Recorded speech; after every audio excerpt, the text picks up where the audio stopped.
Agriculture, इसको ऐसे करके पढ़ते हैं हम। इकोनॉमिक ज्योग्राफी ऑफ इंडिया पर आ गए। आप बोलोगे नहीं हम तो इकोनॉमिक ज्योग्राफी पहले ही डील कर रहे थे।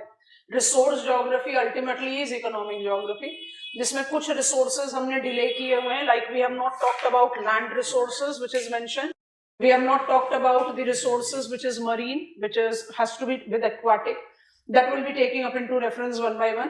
लैंड का एक बहुत बड़ा चंक है जो हमारे सिलेबस में 3 पार्ट में बटा हुआ है।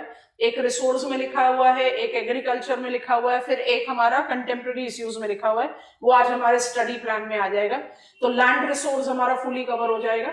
Will be taking up the other resources as we proceed further with our study. जैसे हम ब्लू रेवोल्यूशन पढ़ेंगे तो उसमें by default towards and will talk about blue economy, और जब ब्लू इकोनॉमी पढ़ना शुरू कर देंगे तो उसमें जो रिसोर्सेज है, नॉलेज हमारी है, हमने ओशियानोग्राफी में पढ़ा हुआ है, but will just try to add it on, तो वो रिसोर्स भी हमारे यहाँ पर कवर ऑन हो जाएगा। और वाटर रिसोर्स के लिए बहुत क्लियरली बोला था, इंफॉर्मेशन आ गई हमारे पास। I know the pattern of precipitation in the country, I know the drainage pattern in the country, मुझे उसको एक फ्रेम में डालना है। Water, why India is called, अच्छा ये भी बड़ा इंटरेस्टिंग पॉइंट है, water stressed, water scarce is the two terms that we normally associate with the degree of deficiency, but it has something else to do with. तो हम water resources का India का क्या स्टेटस है और उसका management, दोनों चीजों पर अभी हम इरिगेशन जरूर पढ़ेंगे एग्रीकल्चर में, लेकिन जो वाटर शेड मैनेजमेंट है, जो फिजिकल सेटिंग में भी लिखा था वाटर शेड, हमने ड्रेनेज बेसिन्स पढ़ा, वाटर शेड को अवॉइड कर दिया, उसको हम पढ़ेंगे command area development, water shade management with water resource management approach in drought and flood proofing regional planning में।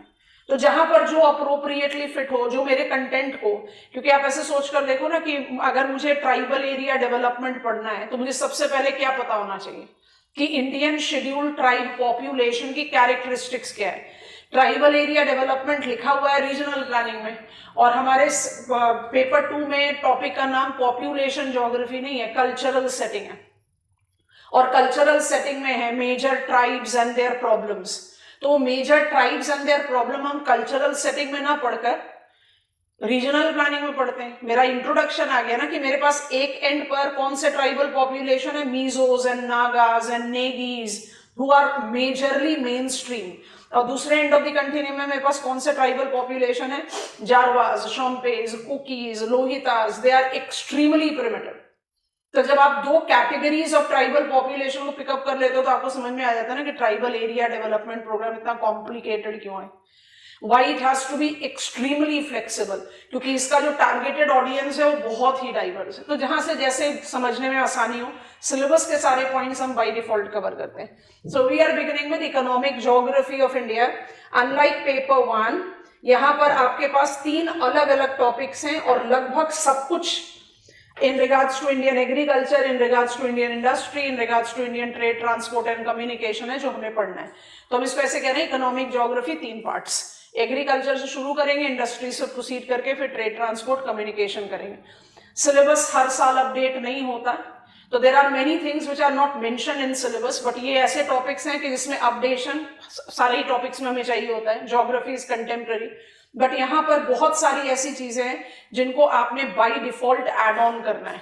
जैसे अभी हम स्टडी प्लान क्रिएट करते हैं, फिर सिलेबस पेज पर आएंगे तो it will be easier. So I insist that we are learning it how? We are learning it as economic geography of India and we are taking part 1 of it. तो 3 part में हमें इसको पढ़ना है। हम शुरू करें एग्रीकल्चर से, सिलेबस के लिस्ट के हिसाब से topic number 3। We are beginning with agriculture. अब फिर वही वाला पॉइंट है, टॉपिक्स इतने सारे फ्रैगमेंटेड, पूरा मोर देन से quarter of page of the syllabus, इतने सारे फ्रैगमेंटेड टॉपिक्स, इनको हम किस तरह से ऑर्गेनाइज कर दें ताकि हमारी अंडरस्टैंडिंग भी क्लियर हो जाए। अपडेशन, और बहुत मेजर ओवरलैप है, मेरे ख्याल से मुझे बोलने की जरूरत ही नहीं है। It overlaps immensely with your syllabus of general studies, तो वो चीज भी आपको यहाँ पर बहुत अच्छे से हेल्प करेगी। ज्योग्राफिकल पर्सपेक्टिव में स्पेशियल डायमेंशन बहुत स्ट्रांग होता है, that can be inculcated in your GS writing also to increase the quality of your answer.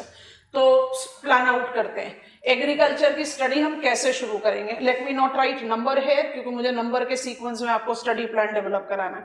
हम सबसे पहले पिकअप करेंगे it will give me what we as geographers are associated with. लिखते जाएंगे, फिर सिलेबस के पेज पर टिक करेंगे, क्योंकि बहुत मिक्स मैच का काम करना है हमें। तो हम शुरू करते हैं एग्रीकल्चरल रीजनलाइजेशन से, और इसी के साथ एक्चुअली अलग टॉपिक है, थोड़ा सा अलग डेविएट करना पड़ेगा, बट फिर भी लिख ले रहे हैं, cropping cultural regionalisation of India, बार बार लिखने की जरूरत नहीं है, नहीं लिख रहे, and cropping pattern. Agricultural regionalisation of India actually is crop pattern of India, माने ये एक पार्ट है। Let me put it like this, India may be leading producer of milk, India may be one of the leading producer of eggs, India may be one of the leading producer of aquacultural yield, India may be one of the leading producer of meat, I'm talking about beef. It is very clearly justifying that India has got agriculture which is comprised of crop culture, livestock, aquaculture, silvipasture culture, सब, लेकिन कोई exaggeration नहीं है। India आज के date पर भी अगर फर्स्ट पॉइंट मैच कराना पड़े एग्रीकल्चर का, तो we are excellent example of mixed cropping rather than mixed farming. Indian agriculture continues to have that dominating tag of crop. तो हम अपने सिलेबस के उन टॉपिक्स को पहले कवर करेंगे जो मुझे क्रॉप रिलेटेड स्टडी देगा। ये मुझे मैप ऑफ इंडिया को नए पर्सपेक्टिव से देखने की मदद कर देगा कि हम मैप ऑफ इंडिया में कहां पर कौन सा crop. Now it is very difficult for us to do so. Region, Uttar Pradesh में रोहिलखंड में पहुंच जाओ, इंडिया में क्रॉपिंग सीजन होते हैं 3। आप खरीफ बोलो तो इट इज एडवांसिंग मॉनसून, आप रबी बोलो तो it is winters, dry winters. अब दोनों के एग्रो क्लाइमेटिक कंडीशंस में मैसिव डिफरेंस है। तो आप एक टाइम ऑफ द ईयर में water intensive par excellent tropical crop like rice cultivate कर रहे हो, और another part of the year में टेम्परेट क्रॉप व्हीट कल्टीवेट कर रहे हो। तो कोई भी ऐसा एरिया इंडिया में नहीं है जहां पर आप बिग डाइवर्सिटी ऑफ क्रॉप्स नहीं कल्टीवेट करते। You are cultivating immensely diverse crops. इसलिए जो भी जनरलाइजेशन होता है वो to the extent as the scale, map of India में हम किस लेवल का जनरलाइजेशन को जस्टिफाई कर सकते हैं। तो there is always a general perspective, but I create new understanding of map of India. मुझे मैप ऑफ इंडिया फिजियोग्राफी पता है, सॉइल पता है, स्ट्रक्चर पता है, क्लाइमेट पता है। अब पता करेंगे map of India crop culture, और जब क्रॉप कल्चर करके क्रॉपिंग पैटर्न पिकअप करेंगे तो क्रॉपिंग पैटर्न में few of the major constituent of, लिख देते हैं यहाँ, ये सिलेबस में नहीं लिखा हुआ, हमें ऐड करना है। तो कृषि उन्नति योजना एंड राष्ट्रीय कृषि विकास योजना रफ्तार, ये बाय डिफॉल्ट एड ऑन हो जाएगा जब आप बात करोगे क्रॉपिंग पैटर्न्स की। तो हम एक कंटेम्पररी एज भी ले लेंगे which will give us the understanding of what are the flagship agricultural program under the aegis of Ministry of Agriculture and Farmers Welfare। तो ये मेरे को एक इंट्रोडक्टरी डोमेन दे देगा। हम एग्रीकल्चर एज क्रॉप कल्चर को कंटिन्यू करेंगे एंड विल पिक अप, ये थोड़ा सा बल्क में चला जाएगा, काफी लंबा चौड़ा टॉपिक हो जाएगा ये। हम इसको क्या लेंगे, इंफ्रास्ट्रक्चरल इनपुट्स। इंडियन एग्रीकल्चर या एग्रीकल्चर में इंफ्रास्ट्रक्चरल इनपुट्स की बात करते हैं तो it essentially associate itself with crop का culture. We talk about high yielding varieties of seeds, we talk about chemical fertiliser. तो there are some that is mention in our syllabus. हमारे syllabus में infrastructural input क्या क्या mention है, irrigation, commercial energy होता है। NITI Aayog is emphasizing on enlarging agriculture extension services and subsidies as DBT for power also, and we are running a program Annadata to be converted as Urja Data with the Ministry of New and Renewable Energy। ये 4 लिखे हुए हैं, इन चारों के साथ हम by default add कर देते हैं क्रेडिट, जिसमें हम पावर और क्रेडिट को माइनर बोलकर चलते हैं और इरिगेशन, फर्टिलाइजर और सीड को मेजर बोलकर चलते हैं। मेजर और माइनर का मतलब ये हम कर रहे हैं, जोग्राफर्स कर रहे हैं।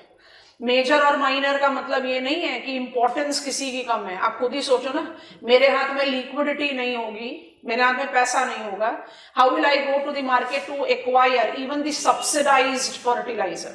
खरीदने के लिए पैसा तो चाहिए। तो credit by default, money by default should be the most major thing.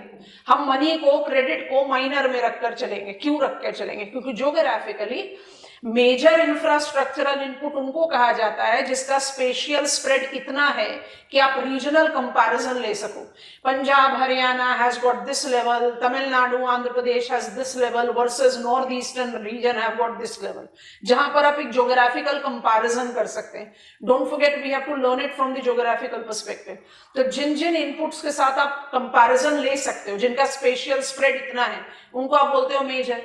इससे क्या होता है कि आपके आंसर बिल्डिंग में आपका फोकस उस पर रहता है जो आपको कंटेंट डेवलपमेंट में ज्यादा मदद करे, और पावर और क्रेडिट को आप माइनर लेकर फटाफट से सरक जाते हो, because it doesn't give you that much of scope to compare one region with the other. Otherwise important सब अपने अपने डोमेन पर।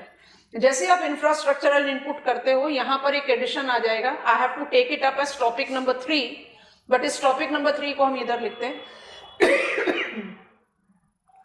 इस टॉपिक नंबर 3 को ना हम थोड़ा सा रिलेट करते हैं, उसके बाद हम आपको सिलेबस पेज पर लेके जाएंगे। हमने agricultural regionalisation as written in syllabus लिख लिया, बट इसका सीधा मतलब है क्रॉप रीजनलाइजेशन। हम क्रॉप ओरिएंटेड स्टडी ले रहे हैं टू बिगिन विद। क्रॉप के बारे में पढ़ें तो since independence till date crop revolution is equal to green revolution.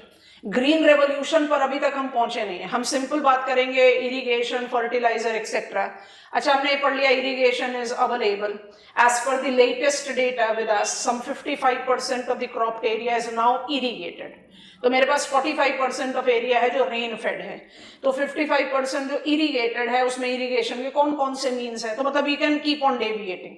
पर पॉइंट आता है इंफ्रास्ट्रक्चरल इनपुट का। So I want to create a topic like this, infrastructural inputs,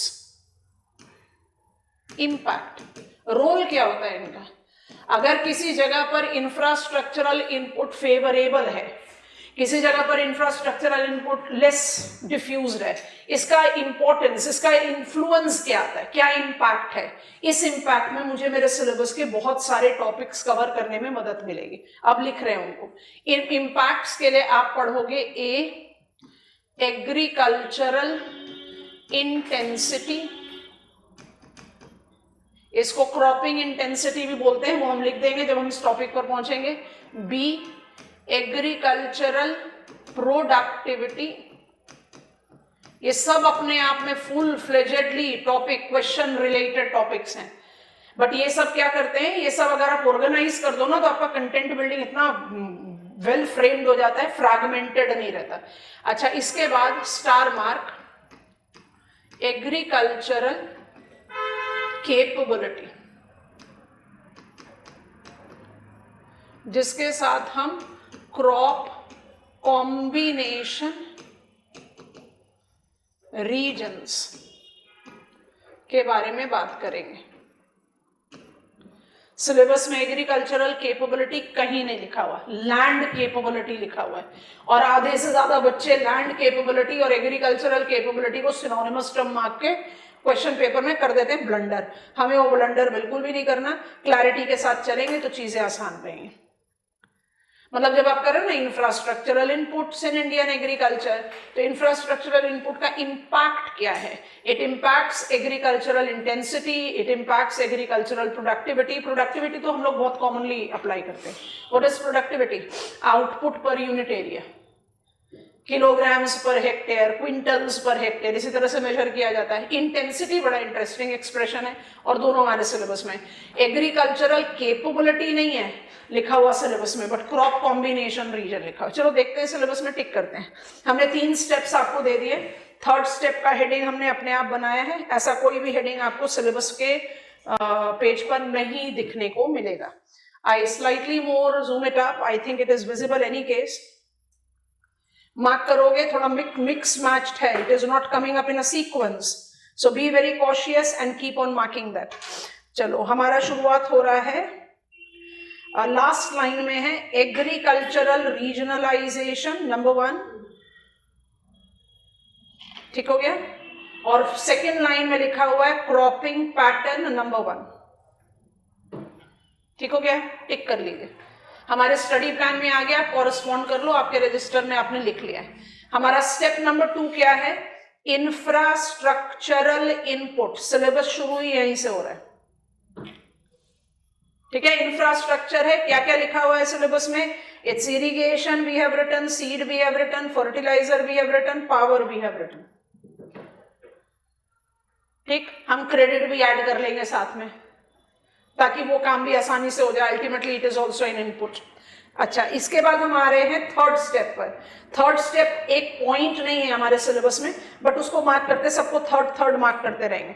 आप सेकेंड लाइन के लास्ट पर पहुंचिए, एग्रीकल्चरल प्रोडक्टिविटी आ गया। आगे बढ़ेंगे, एग्रीकल्चरल इंटेंसिटी आ गया, और उसके आगे बढ़ेंगे क्रॉप कॉम्बिनेशन आ गया। यस और नो? क्रॉप कॉम्बिनेशन हमने आपको पहले ही बता दिया, हमारे सिलेबस में एग्रीकल्चर कैपेबिलिटी नाम की कोई चीज नहीं लिखी हुई है, पर क्रॉप कॉम्बिनेशन लिखा। इसको कैसे मार्क कर दो? नंबर 3 मार्क कर दो। इसको कैसे यूटिलाइज करेंगे वो जब हम यहां पर पहुंचेंगे तो आपको आसानी से समझ में आएगा। लैंड कैपेबिलिटी लिखा है, बट लैंड को भी वेट करने देते हैं। लैंड को हम टुवर्ड्स एंड एक साथ लैंड रिसोर्स करके पढ़ लेंगे, तो हम उसमें टिक कराएंगे, कंटेम्प्रेरी इश्यूज में भी लेकर जाएंगे। ठीक हो गया? यहां तक आगे बढ़ रहे हैं। इस लेवल तक आकर हम इतने इक्विप हो चुके होंगे कि we will be in the position of straight forward getting on to What is meant by green revolution? मैंने मेरे लिए फॉर्मेलिटी रहेगी और वो मेरे लिए ब्रिज पॉइंट का काम करेगा।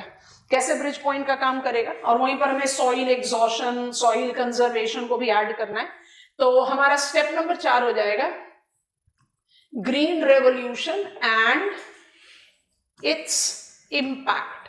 Let us put it simple. Impact by default positive भी रहे और नेगेटिव भी रहे। हम जनरेशन 1 ग्रीन रेवोल्यूशन की बात करें, सिलेबस में लिखा green revolution and socio economic impact, हमने सिर्फ इंपैक्ट लिख दिया। अब यहां पर ये पॉजिटिव नेगेटिव को हम एनलार्ज करेंगे जब हम यहां पहुंच जाएंगे। अभी के लिए, जब 1960s में ग्रीन रेवोल्यूशन जनरेशन 1, वर्ल्ड में ग्रीन रेवोल्यूशन कब हुआ? 50s में, और इंडिया में ग्रीन रेवोल्यूशन कब आया? 60s में। अगर मुझे आज के पॉइंट पर, जहां हम अभी एग्रीकल्चर की शुरुआत कर रहे हैं, in that much of details, of course we have done agriculture of world. How do I define green revolution? Large scale diffusion of high yielding varieties of seed which leads to broad transformation in agricultural production productivity is called green revolution. तो green revolution तक पहुंचने पर हम already समझ चुके होंगे what is seed, what is high yielding variety, what is fertiliser, सब कुछ हमारे दिमाग में होगा। तो it will just be a formality. जब 60s में ग्रीन रेवोल्यूशन ट्रिगर किया गया था, उस समय हमारा सोल ऑब्जेक्टिव क्या था? आप किसी भी प्रोग्राम की सक्सेस या फेलियर को कैसे मेजर करते हो? उसके ऑब्जेक्टिव के बेसिस पर ना, किस ऑब्जेक्टिव के साथ आपने शुरू किया था? तो हमने शुरू किया था फूड सिक्योरिटी के लिए, because Indian population was growing and we were dependent on imports of wheat from United States of America. There was the strong requirement of increasing our production productivity to enhance something called public distribution system, buffer stock creation, ताकि हम अपनी population को favorable food availability and affordability के साथ दे सकें। तो मेरा main objective था जनरेशन 1 ग्रीन रेवोल्यूशन का फूड सिक्योरिटी इंश्योर करना। उस पैरामीटर में मेरा ग्रीन रेवोल्यूशन जनरेशन 1 किसी भी पॉइंट पर फेलियर नहीं है, rather it yielded more than what it was oriented towards, but realisation it yielded few negative things. और वही फ्यू नेगेटिव थिंग्स जो है, जो नेगेटिव आउटकम है, या तो आपने उसको टारगेट नहीं करा, आप इसको फेलियर नहीं बोलते, आपका टारगेट था फूड, आपने व्हीट और राइस का प्रोडक्शन बढ़ाया, आपने उससे आगे काम किया। 4 क्रॉप मेजरली इन्फ्लुएंस हुए जनरेशन 1 ग्रीन रेवोल्यूशन में, व्हीट, राइस, कॉटन, केन। आपका टारगेट था सिर्फ फूड, आपने तो कैश क्रॉप के प्रोडक्शन को भी बढ़ाया। ऐसा बिल्कुल भी नहीं है कि जनरेशन 1 ग्रीन रेवोल्यूशन फेलियर है, but we realise that it has not catered all the dimensions, potentialities of Indian agriculture. इसलिए 70s के डिकेड पर आते आते we started what we call rainbow revolution. अभी तो नेगेटिव पर कुछ भी नहीं लिख रहे, बट नेगेटिव के पॉइंट पर ही अलग से टॉपिक बना ले, ज्यादा बढ़िया है। We marked the beginning of rainbow revolution. अब rainbow revolution, rainbow is not VIBGYOR here, rainbow is all about diversification. अब रेनबो के सारे कलर्स हमारे सिलेबस में नहीं है, जैसे येलो रेवोल्यूशन हमारे सिलेबस में नहीं है, पर जब आपको फर्स्ट टॉपिक में क्रॉपिंग पैटर्न बताएंगे, जिसमें कृषि उन्नति योजना बताएंगे, तो national mission on oil seed and oil palm बताकर आपको सारे वैरायटीज ऑफ ऑयल सीड से फेमिलियर करा देंगे, because you need to be aware of it. तो जो मेरे पास डाइवर्सिफिकेशन, रेनबो रेवोल्यूशन का मतलब क्या, डाइवर्सिफाई करो, अभी ये टर्म पकड़ते हैं। तो जो मेरे पास डाइवर्सिफिकेशन की रिक्वायरमेंट है, उसको हम कैसे ऑर्गेनाइज करें ताकि हमारा स्टडी प्लान प्रॉपर रहे, कहीं पर कोई डेविएशन नहीं आए। तो हम सबसे पहले क्या करेंगे, department under ministry of farmers and agricultural welfare, department of animal husbandry भी लिखते हैं, लाइव स्टॉक भी लिखते हैं, हम पर्पसफुली लाइव स्टॉक लिख रहे हैं, लाइव स्टॉक, फिशरीज, पहले डेयरिंग लिख देते हैं फिर फिशरीज लिखते हैं। पहले हम इस डिपार्टमेंट को पकड़ लेंगे। इस डिपार्टमेंट को पकड़ते हुए हमें क्या चीज का मदद मिल जाएगा, 3 चीजों की मदद मिलेगी, तीनों हमारे सिलेबस में। क्या क्या पकड़ेंगे, लाइव स्टॉक को पकड़ेंगे तो पोल्ट्री सेक्टर की स्टडी करेंगे, डेयरी तो व्हाइट रेवोल्यूशन को पिकअप करेंगे, हम अनऑफिशियल नेम है second generation white revolution, unofficial name है, ऑफिशियल नेम है national dairy development and बोविन breeding project. White revolution generation 1 operation flood 1970 का है, ठीक है। अच्छा, फिशिंग के साथ आप क्या एसोसिएट करते हो, ब्लू रेवोल्यूशन, एक्वा कल्चर, ये सब आपके सिलेबस में लिखा हुआ है। इससे क्या हुआ, इससे मेरा एक थोड़ा सा ऑर्गेनाइज हो गया content, that under one department you are taking up the maximum constituent, ठीक है। पहला ये किया, उसके बाद हम पिकअप कर लेंगे बी, इसमें और कुछ डाइवर्सिफिकेशन जो फ्रैगमेंटेड ही है, चॉइस हमारी है, पहले लिख देते हैं। हम पिकअप करेंगे apiculture, can you decode apiculture, apiculture honeybees. Apiculture is honeybees, commercial rearing of honeybees. India has taken a long time but have finally made a successful transition from forest based honey production to farm based apiculture, and that is the reason sweet revolution and the pilot project towards mobilizing national bee culture with biotechnology. There are many things for us to learn. Apiculture भी पढ़ना है, और ये choice हो सकती है हमारा, क्योंकि सेरीकल्चर माने इनको आप कहीं पर एसोसिएट नहीं कर सकते, अलग अलग है, फ्रैगमेंटेड है। अब सेरीकल्चर आप बोलोगे, सेरीकल्चर सिल्क कल्चर, तो silk production in agricultural field, India produces 5 commercial varieties of silk, mulberry silk, eri, muga, tropical tasar, oak tasar, और जो बाकी लीडिंग प्रोड्यूसर है वो कौन सा सिल्क प्रोड्यूस करते हैं, खाली मलबरी सिल्क। तो India as a second major producer of silk in world is having edge over China in producing 4 additional variety, जिसको central silk board under the aegis of ministry of textile वन silk बोलता है, वन forest, वन silk. तो sericulture को agriculture के syllabus में क्यों लिखा हुआ है, क्योंकि अनलाइक कॉटन टेक्सटाइल, ऐसे सोचकर देखते हैं, कॉटन टेक्सटाइल का कैसा टास्क है, I am a farmer who is producing cotton, cotton को प्रोड्यूस करके हमने कॉटन व्हील जो है, जो कॉटन बॉल्स है, उनको बेल्स बोलते हैं, उनको हमने मार्केट में बेच दिया, मेरा काम खत्म। Who is purchasing it, who is processing it, उससे मेरा कुछ लेना देना नहीं।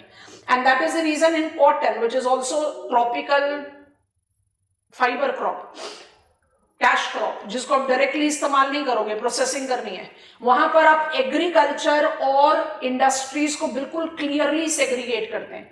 इसलिए आपके सिलेबस में कॉटन टेक्सटाइल लिखा हुआ है इंडस्ट्रीज में, सेरीकल्चर लिखा हुआ है एग्रीकल्चर में। Region, it's a long integrative chain, जिसमें फार्मर्स से लेकर वीवर्स सब एकदम इंटीग्रेटेड है, and they are marking up that integrated specialized long chain that involves production of silk and its processing to any of the end product. तो logic आप किसी के साथ भी डाल सकते हो, you can study it with agriculture, you can study it with industry. हम यहीं पर पढ़ लेते हैं क्योंकि हमारे सिलेबस में लिखा हुआ है यहाँ पर, एंड जब हम इंडस्ट्रीज में मिनिस्ट्री ऑफ टेक्सटाइल पर जाते हैं तो इसे most prominent textile is cotton, फिर सिल्क, उस समय सिल्क हमारे रेडार पर ऑलरेडी होगा, बस मेंशन कर देंगे सिल्क है, उसके बाद jute, and then we talk about man-made fiber. I hope you have understood it. It's MMF that has got major push in the recent government policy initiatives. तो हम उसके बारे में बात कर लेते हैं when we talk about the flagship programs in textile. तो सेरिकल्चर को हम यहाँ पिकअप कर लेते हैं. It's our choice, otherwise हम इसको डिले करके इंडस्ट्रीज में भी ले सकते हैं. And then comes C. जो ये जो नेगेटिव आउटकम है ना, उसका एक बहुत इंपॉर्टेंट टेल एंडर रहेगा. सारे ही हैं बट इंपॉर्टेंट है. अभी क्यों है वो आपको समझ में नहीं आएगा तो नहीं लिख रहे. It goes with dry farming. दोनों अलग अलग टॉपिक है तो अलग अलग ही लिख दे रहे. And social forestry. Dry farming and social forestry मतलब ग्रीन रेवोल्यूशन का क्या इम्पैक्ट रहा, हम उसी से आगे बढ़कर अपना टॉपिक नंबर 4 और 5 जनरेट आउट करते हैं. तो let us mark it up. अब हम मार्क कर रहे हैं लाइन नंबर 3 पे शुरू हो रहा है. Green revolution and it's socio economic ecological implication. ठीक है, नंबर 4 ये आपका हो गया. जैसे ही आपने बात करना शुरू किया इसका इकोनॉमिक इम्प्लीकेशन क्या है, इकोलॉजिकल क्या है, negative, it will give you lead to. अब 5वें में आप मार्कअप करते चलो जैसे भी, because it's a big bulk that you have to mark up, तो हाईलाइट करते रहते हैं. हमने सबसे पहले आपको मार्क करने के लिए कहा live stock and white revolution, फिर कहा एक्वा कल्चर जिसको हमने ब्लू रेवोल्यूशन में लिखा. उसके बाद हमने आपको कहा सेरिकल्चर और apiculture with poultry. Yes all of us. And then don't miss to see significant of dry farming और थोड़ा सा प्रीवियस पार्ट ऑफ सिलेबस जाना पड़ेगा, एग्रो एंड सोशल फॉरेस्ट. ये सब टिक कर लो. किस लेवल पर आ गया? नंबर 5. ये किसकी तरफ गया? Agricultural diversification. कौन कौन से डाइवर्सिफिकेशन आ गए? लाइफ स्टॉक आ गया, व्हाइट रेवोल्यूशन आ गया, एक्वा कल्चर आ गया, apiculture, sericulture, social, agro forestry, dry farming practices सब आ गए. ठीक है, इसके बाद हम क्या करेंगे? इसके बाद हम एक रिविजन लेंगे. एक रिवीजन लेना पड़ेगा जो एग्रीकल्चर का भी रिवीजन देगा और प्रीवियस फिजिकल ज्योग्राफी का भी रिवीजन देगा. तो इसके बाद हमारा जो टॉपिक ऑफ कवरेज होगा, अलग ही पेज बना लेते हैं. Number 6 agro climatic reason. हम बहुत फास्ट फॉरवर्ड मोड पर इसको पढ़ते हैं क्योंकि ये मुझे रिमाइंडर दे देता है everything that we have learn. Number 7 agro ecological region. बहुत गलत है ये सोचना कि ये दोनों क्लासिफिकेशन सेम है, नहीं है. अब भाई एज ज्योग्राफर्स आप सोचो आपके सिलेबस ऑफ एग्रीकल्चर में कितने रीजन्स आ गए. क्रॉप कॉम्बिनेशन रीजन आ गया, एग्रीकल्चरल रीजनलाइजेशन से हम शुरू करेंगे. अब आ गया एग्रो क्लाइमेटिक रीजन, फिर agro ecological regions.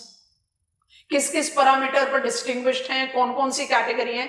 Actually I am nowhere exaggerating if I से जो आपका टॉपिक नंबर 6 है ना, वो आपका पिछले पूरे 5 टॉपिक्स का रिवीजन दे देगा in regional perspective. Erstwhile Planning Commission, now ratified by NITI Aayog, in collaboration with NATMO, National Atlas Thematic Mapping Organization, Zonal Planning Team and Survey of India have divided India into 15 agroclimatic zones. ये क्या है? Planning regions है. हर area में किस तरह का agriculture है, क्या चैलेंजेस है, क्या प्रोबेबिलिटी है, उसके बारे में काम करना है. और एग्रो इकोलॉजिकल रीजन्स अपने आप ही बता रहे इकोलॉजिकल कंसिडरेशन, जो मुझे कहीं मदद करेगा किस चीज के लिए?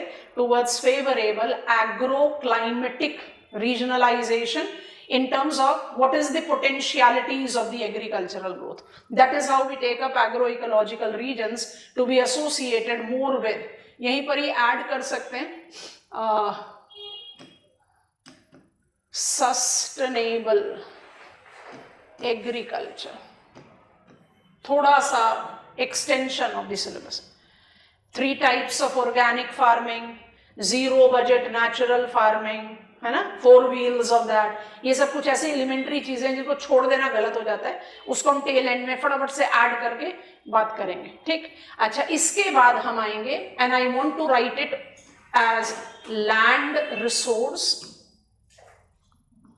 जिसमें आप land holding, land tenure, land reforms के साथ साथ लैंड केपेबिलिटी, अब इसको हम कैसे रिलेट आउट करते हैं, यही सबसे इंटरेस्टिंग चीज है। एंड शुरुआत हम करेंगे इधर से, तो इधर लिख देते हैं लैंड यूज चेंजेस। अच्छा, इसको जरूर लिख देते हैं ब्रैकेट में यहाँ पर। सस्टेनेबल एग्रीकल्चर जो लिख रहे हैं ना, इसमें सारा अनसस्टेनेबल प्रैक्टिसेस से जो सॉइल प्रॉब्लम है ना उसके बारे में बात हो जाएगी। तो आप ब्रैकेट में लिख लो सॉइल इरोजन एंड कंजर्वेशन, ताकि आप लोगों के दिमाग में कोई भी वो बात नहीं रहे कि हमने इसको छोड़ दिया है। हम इसको यहाँ पर बाय डिफॉल्ट कवर करेंगे, क्योंकि sustainable agriculture will be oriented towards that. Agro ecological reason में छोटा सा है, माने 6 एग्रो इकोलॉजिकल रीजन है, एकदम फटाफट से कवर होता है। उसके साथ हम एड ऑन कर लेते हैं ऑल सस्टेनेबल, कंजर्वेशन एग्रीकल्चर, सारे नाम आपने सुने हुए होंगे, conservation agriculture, climate smart agriculture, है ना, they all go with sustainable practices towards soil conservation approach. भाई क्रॉप कल्चर कहाँ आएगा, सॉइल पर ही तो आएगा। ठीक है, चले मार्क करते हैं इनको 6, 7 एंड 8। एकदम सिलेबस के लास्ट लाइन में आपको दिखाई दे रहा है agro climatic zone, 7 agro ecological regions. ठीक हो गया। अच्छा, अब हमने पिकअप कर लिया लैंड रिसोर्स। लैंड रिसोर्स लिखा हुआ है आपके सिलेबस ऑफ रिसोर्सेज में सबसे पहले। जब पिछला टॉपिक कवर कर रहे थे तो कहा था भाई लैंड रिसोर्स यहाँ नहीं पढ़ेंगे, तो हमने यहां से लैंड रिसोर्स को ले लिया। ठीक, अब लैंड रिसोर्स के साथ टिक करो, जो जो चीजें आपको लिखवाई उसको ओवरलैप करते जाना। एग्रीकल्चर के सिलेबस पर ही रहो। लैंड होल्डिंग आ गया, लैंड टेन्योर आ गया, लैंड रिफॉर्म्स आ गया, थोड़ा सा आगे बढ़ो, लैंड केपेबिलिटी आ गया। भाई ये ना इतना, आई डोंट नो व्हाई ये इतना मैसिव ब्लंडर करते हैं बच्चे।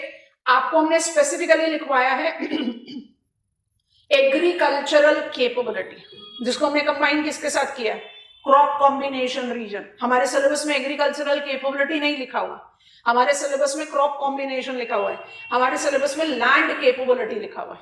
लैंड केपेबिलिटी और एग्रीकल्चरल केपेबिलिटी में कोई सिमिलरिटी नहीं है, दोनों का बहुत अलग अप्रोच है। तो इसलिए लैंड रिसोर्स के साथ लैंड केपेबिलिटी करेंगे। ठीक है, अब मेरा एग्रीकल्चर का सारा सिलेबस कवर ऑन हो गया, बट मेरे पास कुछ और बचा हुआ है, उसके लिए हम स्क्रॉल कर रहे हैं आगे। आपके पास वो पेज ऑफ सिलेबस नहीं है। Contemporary issues is almost that topic जिसको आप बाकी सिलेबस के साथ लार्जली कवर अप कर लेते हैं, कुछ कुछ टॉपिक बच जाते हैं, यहीं पर ही पिकअप करते हैं। Let me just mark it up और आप इसको देख लें, बाकी आप इवेंचुअली टिक कर सकते हैं। Changes in pattern of land use दिखा, ये बहुत इंपॉर्टेंट है। India is again an example, होना ही चाहिए ना, 2.4% of total land area and 18% of global population. Pressurise तो होगा ही लैंड रिसोर्स, तो हम लैंड रिसोर्सेज को इस तरह से पूरी तरह कवर कर लेते हैं विद एग्रीकल्चर केपेबिलिटी। अच्छा, इसमें एक और टर्म भी लिखा हुआ है, इस टर्म को भी देख लो, इस टर्म को मिस नहीं करना चाहिए। ठीक हो गया, एग्रीकल्चर के सिलेबस में आ गए, इसको देख लो। ये सारे फैक्टर्स को किसमें इंक्लूड करते हैं, इंस्टीट्यूशनल फैक्टर। आप सिलेबस को ध्यान से रीड करो तो लिखा हुआ है इंस्टीट्यूशनल फैक्टर कोलन, फिर land holding, land reform, land tenure, है ना। जैसे इंस्टीट्यूशनल इंफ्रास्ट्रक्चर में क्या लिखते हैं, seed fertiliser. So what is infrastructural input to agriculture and what is institutional factor to agriculture, दोनों अलग अलग की लगता है, बल्कि है नहीं। बस तो थोड़ा सा फैक्चुअल चीजें तो बाई डिफॉल्ट एसोसिएटेड है, बट थोड़ा सा ऑर्गेनाइज करने की कैपेसिटी डेवलप करेंगे। And be always prepared. Population data जो है वो इतनी फ्रीक्वेंटली चेंज नहीं होता, बट इकोनॉमिक डेटा जो है वो हर साल चेंज हो जाता है। Economic survey is more important data source for us than budget proposal. Budget आप प्रोजेक्ट कर रहे हो, ये करेंगे, ये करेंगे, ये करेंगे। इकोनॉमिक सर्वे है जो आपने कर लिया, इसलिए जब भी आप अपडेशन के बारे में सोचो on year basis as you take your successive attempt, तो आप इकोनॉमिक सर्वे रिपोर्ट को जस्टिफाई करेंगे। That will give you a better updation. बाकी फ्रेम तो हमारा रेडी हो ही जाएगा। So I want to begin with topic 1, agricultural regionalisation मुझे बेस दे देगा to understand cropping pattern. Otherwise दोनों एक दूसरे को कॉम्प्लीमेंट करेंगे इन आंसर राइटिंग, पर क्योंकि दोनों अलग अलग टॉपिक्स हैं तो अलग अलग ही हैंडल करते हैं। एग्रीकल्चरल रीजनलाइजेशन से शुरू करें, आपको कुछ भी मुश्किल नहीं लगना, टेक माई वर्ड। पहली चीज है agriculture as a dominant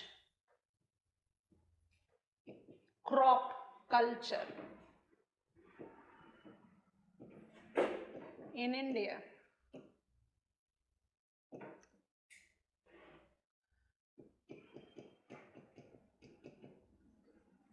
with mixed cropping characteristics.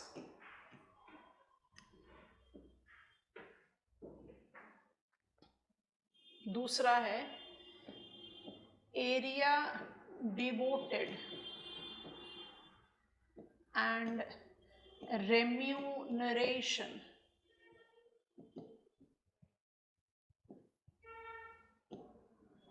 from yielding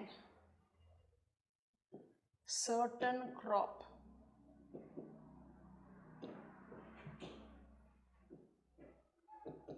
is not always same. जो लिख रहे हैं उसको साथ साथ लिखते जाओ, समझा रहे हैं. Thus, empirical generalization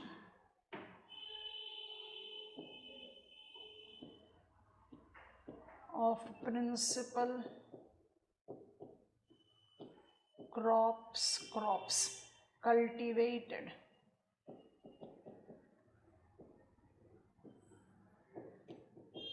is agricultural regions or crop regions of India.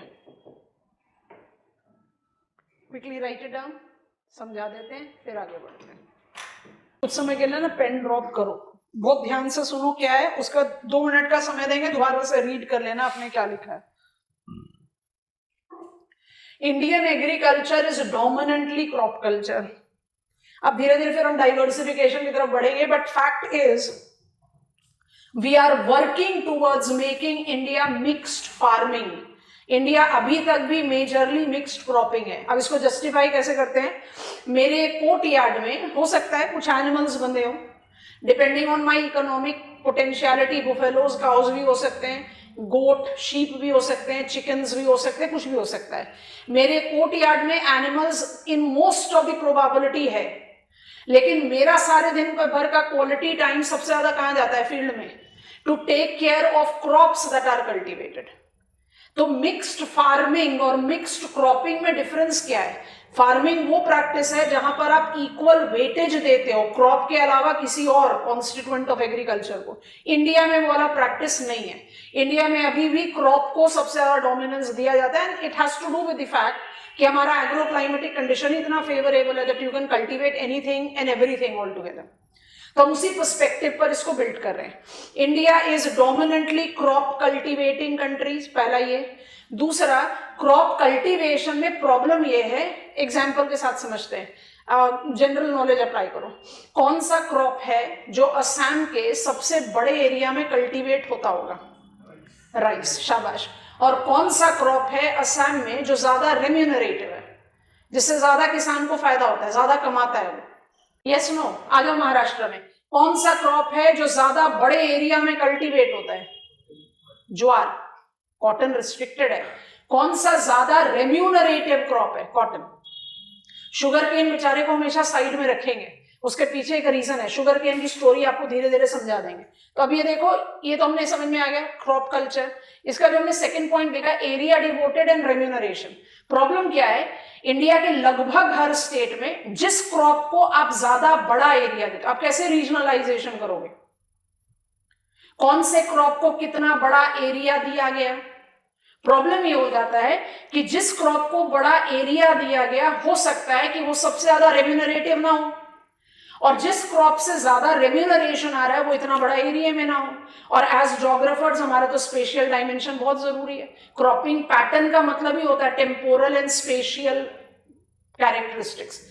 Problem because there is hardly any compatibility between the crop devoted certain area and the crop that is remunerative. 2 example के साथ आपको समझाए. तो मुझे कौन सा practice लेना पड़ता है? Empirical with generalisation. तो उस जनरलाइजेशन के बेस पर थोड़ा सा बैक लीड में जाओ.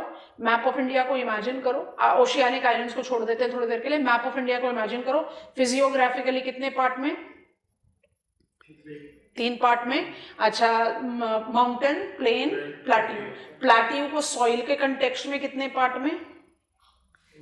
प्लाट्यू सॉइल को कितने पार्ट में? 2. नाम बताइए. Black and red. ठीक है. Mountain horticultural region, plain, wheat, rice region, cotton, black soil, cotton region, red soil, nutri-cereal region. How many agricultural regions are there in the country? 5. कौन कौन से? Horticultural region, wheat region, rice region, cotton region, nutri-cereal region. कैसे map पर visualise करें? अब देखो generalisation है, हम कह रहे हैं हॉर्टिकल्चर इज माउंटेन, बिल्कुल सही, बट क्या हॉर्टिकल्चर सिर्फ माउंटेन पर है? आई can not complete Maharashtra agriculture without saying Nagpur का ऑरेंजेस या रत्नागिरी का एल्फांसो मैंगो और onions. I cannot complete agriculture of Bihar without referring Malda आम, mangoes, guava. I hope you are taking on. Which is the state that is the principal producer of vegetable in India? West Bengal. Similarly, क्या mountainous region खाली horticultural area है? नहीं, आपके पास rice cultivation है. देहरादून बड़ा अच्छा example है, Doon valleys. I hope you are understanding. So यहाँ जनरलाइजेशन है, यही चीज आपको बताया, एम्पेरिकल जनरलाइजेशन. तो कौन सा डोमिनेटिंग, नॉट ऑल, वही लिमिटेशन होगा, तभी सिलेबस के एंड में हम कहां पहुंचेंगे? Agro climatic reason. ये क्यों कम है? क्योंकि ये जनरलाइज कर रहा है. मुझे नॉलेज तो दे देता है मेजरली कौन कौन से, क्योंकि हम राइस रीजन को राइस रीजन नहीं बोलते सिर्फ, it's rice jute tea region. Wheat region को सिर्फ व्हीट रीजन नहीं बोलते, व्हीट केन रीजन बोलते हैं, because there are combination crop, has to be, क्योंकि इंडिया में agro climatic conditions prevails very favourable throughout the year, but conditions बहुत differ करते हैं. तो आप एक सीजन में एक क्रॉप करोगे, दूसरे सीजन में बिल्कुल उल्टा दूसरा क्रॉप करोगे. So that is the reason it is definitely comprehensive, but it is very generalized. और ये generalization मुझे किस चीज में मदद कर देता है?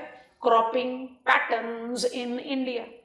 और क्रॉपिंग पैटर्न को कौन सी चीजें इन्फ्लुएंस करती हैं? Of course soil, of course climate, of course government policies. वहां पर हम ऐड कर लेंगे कृषि उन्नति योजना एंड राष्ट्रीय कृषि विकास योजना, तो बड़ा ऑर्गेनाइज कंटेंट बन जाता है.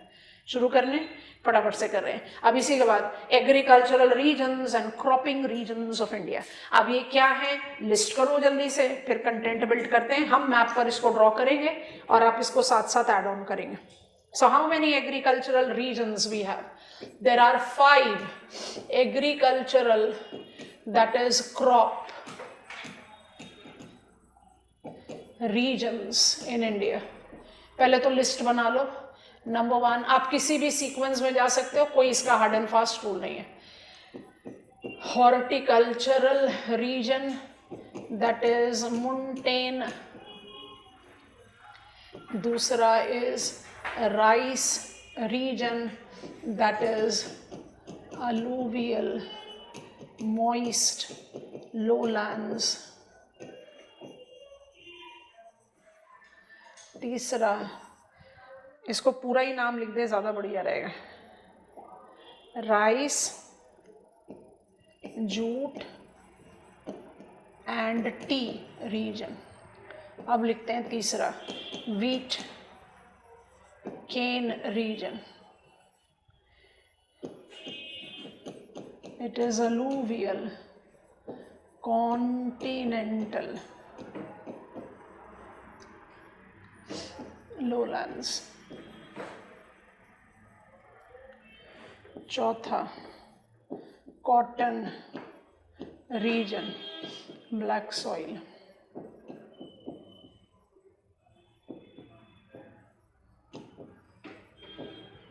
एंड 5वां, nutri cereal, red soil, plateau. कोई भी अपने आप में एक क्रॉप के साथ नहीं जा सकता. जिसको आप व्हीट रीजन बोल रहे हो, वहां राइस भी कल्टीवेट होता है. Punjab is one of the leading producer of rice in India. I am doing it on this tab so that we can easily have the possibility to go to board without removing the demarcations. थोड़ा सा अपना knowledge of soil, physiography को रखते हुए ये diagram बनाना, आप you will be in a absolute correct point, कोई भी चीज में गड़बड़ नहीं होगी। जनरलाइजेशन है तो इनर वैलीज के बारे में हम बात नहीं करते हैं, हम उसको अवॉइड कर देते हैं। I am labelling it on this map and I want all of you to label it. Diagram बन जाएगा क्योंकि हम उसके बाद इसको मेसअप करना शुरू कर देंगे। Region 1 is horticultural region. Region 2, अच्छा इसको डिमार्केट करना पड़ेगा, व्हीट और राइस को सेपरेट करना है। Here we go. Region 2 is rice region. Region 3 is wheat region. Region 4 is cotton region. And region 5 थोड़ा सा डॉट्स के साथ शेड कर देते हैं। आपने पढ़ाई ऐसा है, red soil surrounds black soil from all the sides, however the area of extension differs, है ना, तो बिल्कुल वैसे ही कर दिया। पांचवा आपका न्यूट्री सीरियल, हम इसी पर मेसअप करते हुए चलेंगे, ठीक है, इसलिए हमने इसको इस तरह से बना दिया ताकि हम इजीली इधर से उधर शिफ्ट हो सकें। पहले तो एरिया मार्क कर लो, उसके बाद काम बहुत आसान हो जाता है।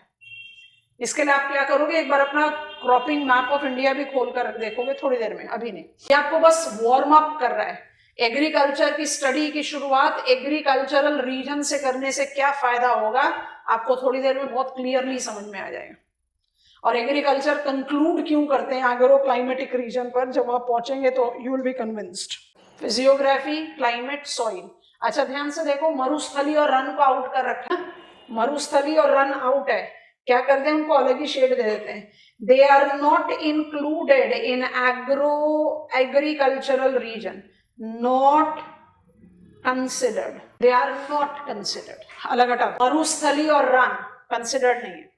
हमारे कंट्री में हॉर्टिकल्चर में स्पाइसेस भी इंक्लूडेड है, ठीक है, so careful.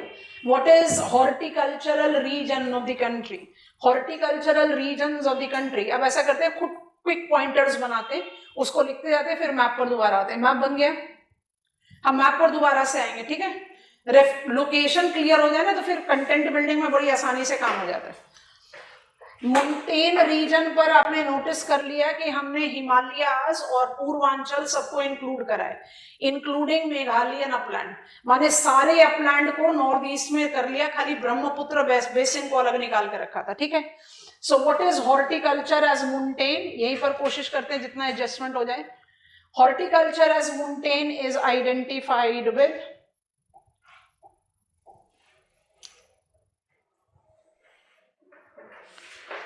temperate and tropical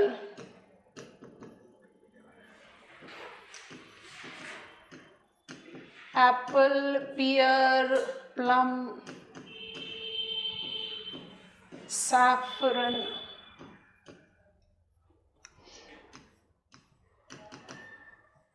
pineapple, brinjal, ginger. This is in northeastern region, this is in northwestern region. ऐसा क्यों है कि northwest becomes more temperate and northeast becomes more tropical?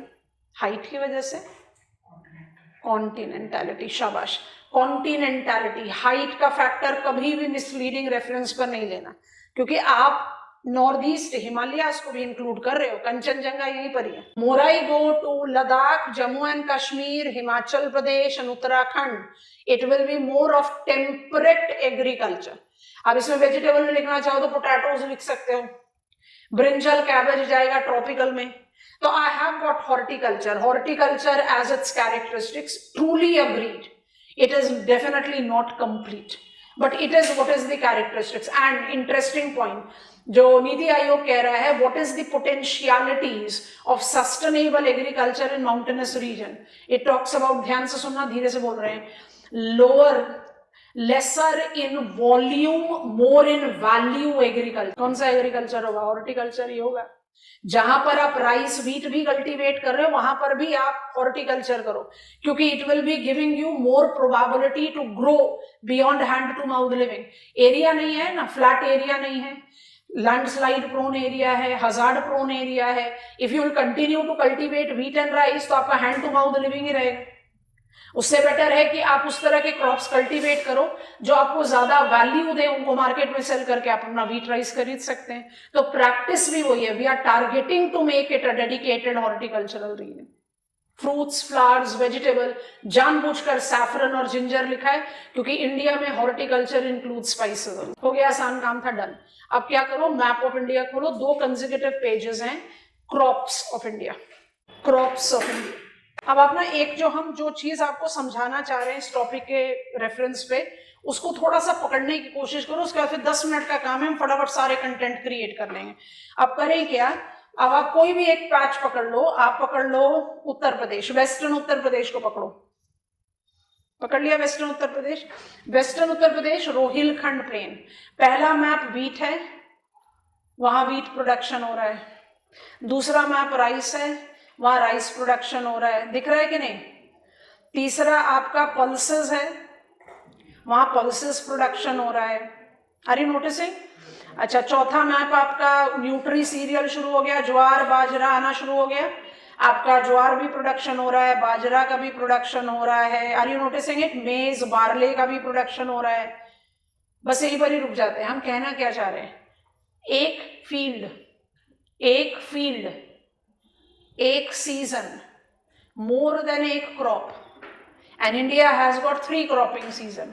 तो अगर आप इस इक्वेशन के साथ एक जनरलाइज्ड परसेप्शन लो तो एक फील्ड में आप एक साल में 6 क्रॉप कल्टीवेट कर सकते। एक सीजन, एक फील्ड, 2 क्रॉप, वो 2 से भी ज्यादा हो सकते हैं।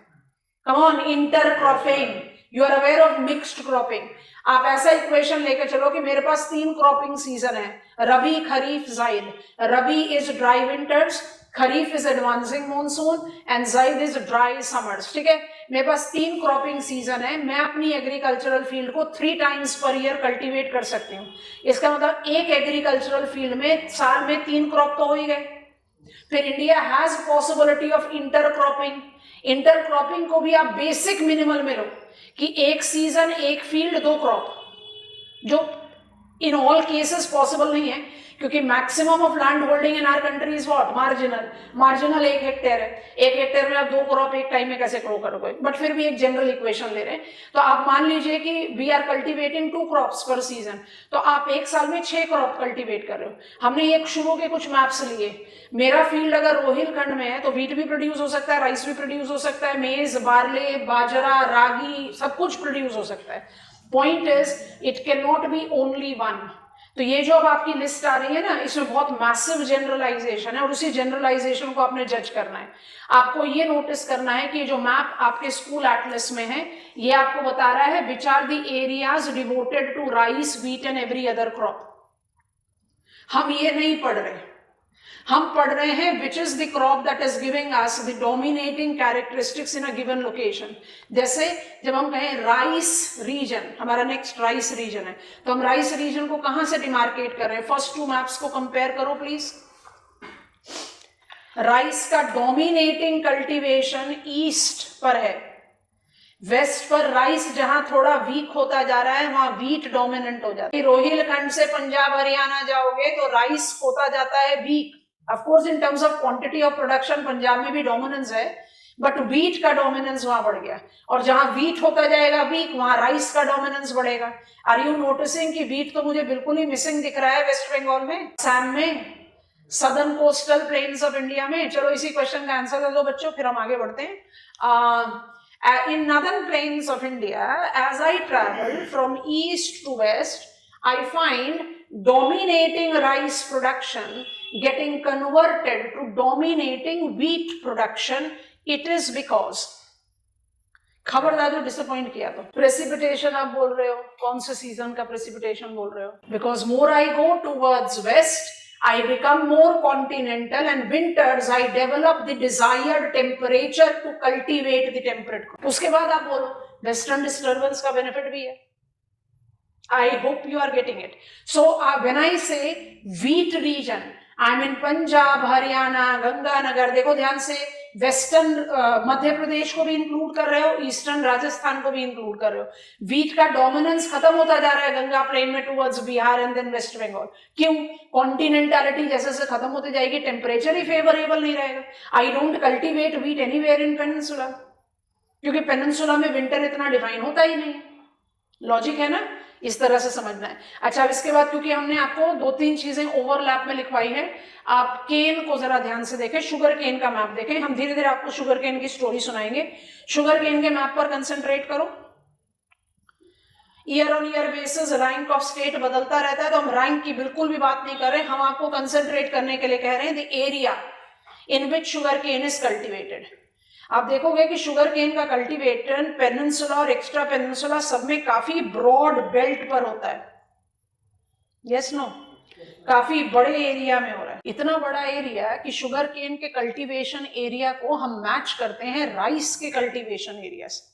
मतलब if I have to be selective with the crops, rice और केन जो है वो सबसे बड़े ज्योग्राफिकल स्ट्रेच पे कल्टीवेट होता है हमारे कंट्री में। बट इंटरेस्टिंगली हम केन को हर बार अवॉइड करेंगे और कॉटन को अपर एज देंगे। उसके पीछे क्या रीजन है? पहला पॉइंट तो यही समझ लेते हैं, because cane cultivators do not decide to cultivate cane with every sowing season. मतलब Indian government and Indian policy still is incapable of retaining cane cultivators to cane cultivation, but that is not the case with cotton. दोनों non traditional plantation, इसलिए comparison बनता है। Cotton cultivators are always cultivating cotton. तो sugar cane की one part of the story का hint आपको दिया, केन बहुत बड़े एरिया में कल्टीवेट हो रहा है। हम इसको इतना फास्ट फॉरवर्ड इंट्रोडक्शन क्यों दे रहे हैं ना? केन में आपको ओवरलैप करो राइस में, हो गया ओवरलैप। हम आपको स्पेसिफिकली कहेंगे राइस के साथ कॉम्बिनेशन क्रॉप केन है तमिलनाडु में। अच्छा, आप केन के मैप को ओवरलैप करो वीट के मैप के साथ, और हमारी लिस्ट में लिखा हुआ है cane with wheat. Punjab is one of the leading producer of cane in India.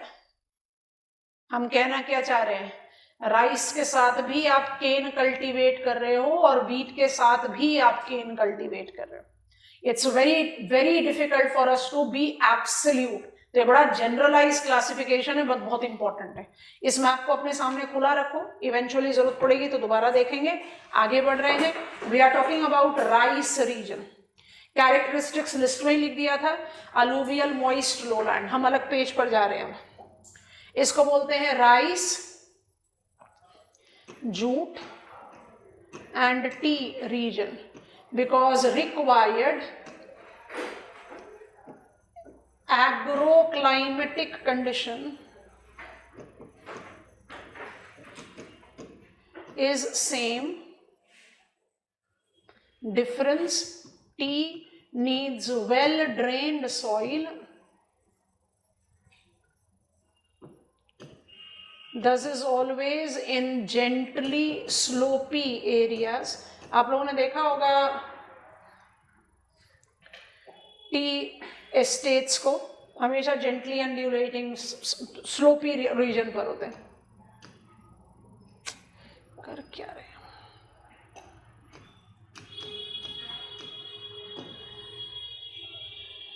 Rice और जूट दोनों लोलैंड्स पर होते हैं, but jute versus rice, rice requires water logged field,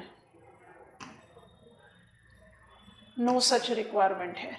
इसलिए जूट जो है ना, जिसको हम हमेशा कहते हैं, जूट का जितना भी डेवलपमेंटल प्रोग्राम है उसमें हम कहते हैं jute is in direct competition with rice. अब बायो ज्योग्राफी को रिकॉल करो, कंपटीशन किनके बीच में होना चाहिए? Same capacity. अगर जूट और राइस के बीच में कंपटीशन होगा तो हमें पहले ही पता है कि रेस शुरू होने से पहले जीतेगा कौन। हम चाहते भी नहीं है कि दूसरा जीते, नहीं तो फूड सिक्योरिटी पर क्वेश्चन मार्क आएगा। जैसे जूट के लिए, जो जूट सेक्टर, हम जूट टेक्सटाइल पढ़ेंगे डिटेल्स में एग्रीकल्चर इंडस्ट्रीज में, जूट के लिए सबसे बड़ा प्रॉब्लम यही है to retain the areas under jute cultivation. इस एग्रीकल्चरल रीजन को हम राइस, जूट और टी रीजन भी क्यों बोलते हैं? क्योंकि agro climatic conditions almost same है। अच्छा, ये एरिया कहाँ स्प्रेड करता है? Maximum of alluvial lowland. अब ये मैक्सिमम ऑफ अलूवियल लोलैंड काम नहीं कर पाता, तो हम इसको ऐड ऑन करना शुरू कर देते हैं। ठीक है, तो कहां से शुरू करेंगे? उत्तर प्रदेश, कॉम्बिनेशन क्रॉप हो जाता है बिहार, कॉम्बिनेशन क्रॉप्स हो जाता है, फ्रूट्स भी है बट हम पर्पसफुली फ्रूट्स को अवॉइड कर रहे हैं and we are taking a preference of pulses. फिर आ जाओ उड़ीसा पर, ऑयल सीड्स। फिर आ जाओ आंध्र प्रदेश पर, जानबूझकर ईस्ट के 2 स्टेट्स को छोड़ा है, बाद में लिखेंगे। यहां पर आ गया टोबैको। फिर आ जाओ तमिलनाडु पर, आपको पहले ही बता दिया था केन इंक्लूड करेंगे यहां। अब हम चले गए वेस्ट कोस्ट पर, तो I come to Kerala, I relate it with rubber. I can also do that with spices. I'm in Karnataka. I relate it with coffee. I go to Maharashtra and narrow belt neighboring Gujarat. I correlate it with jowar. कौन से 2 states छोड़ दिए वो यहां लिख देते हैं। Waste Bengal के साथ जाता है जूट, सब हिमालयन वेस्ट बंगाल में डेफिनेटली टी भी जा सकता है बट जूट मेजरली, और असम के साथ जाएगा। Why rice region incorporate such big varieties of crop cultivation? Because rice region has big geographical extent that covers both peninsula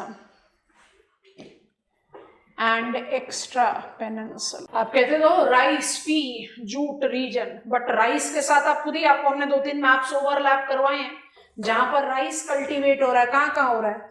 Uttar Pradesh से चलना शुरू करो, बिहार, वेस्ट बंगाल, असम, यस, ओडिशा, आंध्र प्रदेश, तमिलनाडु, केरला, कर्नाटका, महाराष्ट्र, गुजरात, तो by default big varieties of crops cultivated.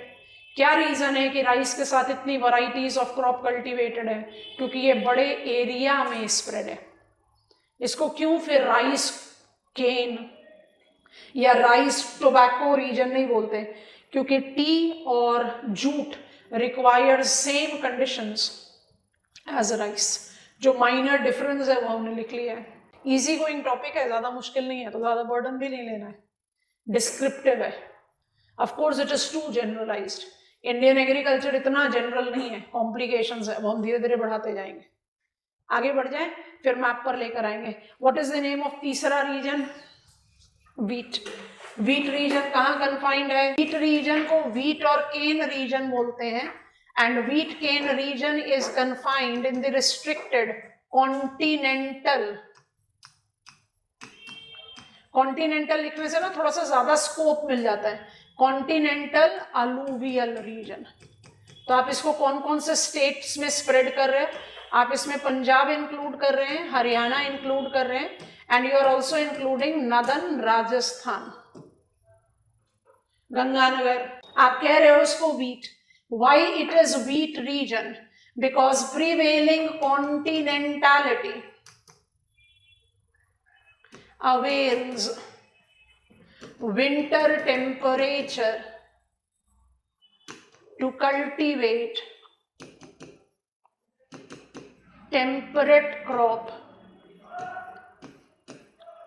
rabi crop in our country. ये हम पहले ही समझ चुके हैं। And what are the crops that are cultivated in combination? I cultivate rice, I cultivate cane, I cultivate pulses, I cultivate oil seeds, और सबसे interesting बात, I cultivate cotton। ऐसा क्या है कि इस रीजन में इतनी डाइवर्सिटी ऑफ क्रॉप्स कल्टीवेट की जा सकती हैं? It is because they are the beneficiaries of green revolution generation 1. Area बड़ा नहीं है बट एग्रीकल्चरल कैपेसिटी बहुत हाई है. क्यों हाई है? Infrastructural input with high yielding varieties of seeds, chemical fertiliser. आपको अपना फील्ड फैलो छोड़ने की जरूरत ही नहीं. You are actually practising multiple cropping. Rice region और व्हीट रीजन का ज्योग्राफिकल साइज में कोई कंपैरिजन नहीं है, कोई कंपैरिजन नहीं, लेकिन क्रॉप डाइवर्सिटी में कंपेयर कर सकते हो. राइस में इतना बड़ा डाइवर्सिटी क्यों आ रहा है? क्योंकि वो एरिया बहुत बड़ा है. व्हीट में इतना बड़ा डाइवर्सिटी क्यों आ रहा है? क्योंकि वो एग्रीकल्चर के वर्टिकल ग्रोथ को सपोर्ट करता है. अब एग्रीकल्चर का वर्टिकल ग्रोथ क्या हुआ? Multiple times you can crop. And how you can crop it? You are the beneficiaries of generation 1 green revolution. मेरा alluvial lowlands कवर हो गया, मेरा माउंटेनस रीजन कवर हो गया. अब हमें जाना है प्लाटियो में. प्लाटियो में जैसे ही हम एंटर करें कॉटन रीजन में, कॉटन के साथ भी पहला कॉम्बिनेशन क्रॉप क्या आएगा? केन. या तो आप कॉटन कल्टीवेट कर रहे हो या आप केन कर रहे हो, तो केन इधर भी आ गया. लेकिन कॉटन रीजन प्रिंसिपली किसके लिए जाना जाता है? Of course cotton. उसके अलावा किसके लिए? न्यूट्री सीरियल, ज्वार, बहुत important. Along with that I can not complete Maharashtra, Madhya Pradesh का agriculture without referring pulses. Madhya Pradesh is the leading producer of pulses in our country, followed on by Maharashtra. Pulses की बहुत सारी वैरायटी हमारी कंट्री में कल्टीवेट होती हैं. अगर हम स्पेसिफिक पकड़ें, gram which is the most prominent pulse cultivated in India, तो ग्राम के रेफरेंस में वही इक्वेशन रहेगा, मध्य प्रदेश फर्स्ट, महाराष्ट्र लेटर. लेकिन जो second prominent pulse cultivated in India है tur, then Maharashtra becomes the leading producer. Maharashtra के एग्रीकल्चर को जैसे पहले बताया कंप्लीट कर ही नहीं सकते विदाउट ट्रॉपिकल हॉर्टिकल्चर. मैंगो को आप कोस्टल प्लेन्स पर ले जा रहे हो तो वो नहीं लिखेंगे, लेकिन onions, oranges, and thanks to social forestry, roses, garlic, I am having production purview of big range of crops. तो cotton region भी अपने आप में बहुत big diversity zone है. And remind yourself, apart from wheat and rice, it was cotton and cane that benefited from generation 1 green revolution. तो cotton region को by default diversity of agriculture के साथ आप relate कर सकते हैं. I am writing it, nutri serial के लिए मैप पर डिमार्केट करेंगे. रीजन नंबर नेक्स्ट, चौथा रीजन है हमारा कॉटन. कॉटन रीजन किसके साथ एसोसिएट कर रहा है? Black soil. ब्लैक सॉइल की कितने कैटेगरीज पढ़े थे बच्चों? हम कौन से दो कैटेगरीज को जनरली एसोसिएट करके अपनी स्टडी रखते हैं? दो. कौन कौन सी? Dark and medium. तो डार्क कहाँ कहाँ पर है? महाराष्ट्र और कठियावाड़. और मीडियम कहाँ कहाँ पर है? मालवा एंड मलनाड. हमेशा याद रखो, जब डेक्कन ट्रैप लिखना पड़े तो लाइट को इंक्लूड करना, जब इंडियन सॉइल टाइप लिखाना पड़े तो लाइट को ऐड करना. नहीं तो आपने फिजियोग्राफी में भी सिर्फ डार्क और मीडियम का ही रेफरेंस लिया और यहाँ पर भी आप सिर्फ उन्हीं का रेफरेंस ले रहे हो, क्योंकि बाकी सबको इतने छोटे हैं ना कि आप उनको मैप ऑफ इंडिया में इन कंपैरिजन टू अलूवियल नहीं देखते हो, आप उसको अलूवियल में ही डाल के चलते हो, क्योंकि it becomes a very small area. इसलिए जब सॉइल हो, स्ट्रक्चर हो, तब लाइट ब्लैक पर जाइए, otherwise medium and dark black is our domain. तो कॉटन रीजन मेरा medium and dark black soil के साथ. तो cotton region is with black soil region. It is a diverse crop culture zone, largely known for non-traditional plantation. Definition आपको पता है, हम नहीं लिख रहे, आप आंसर राइटिंग में रिक्वायर्ड लगे तो जरूर लिख दें. By default including cotton as well as cane.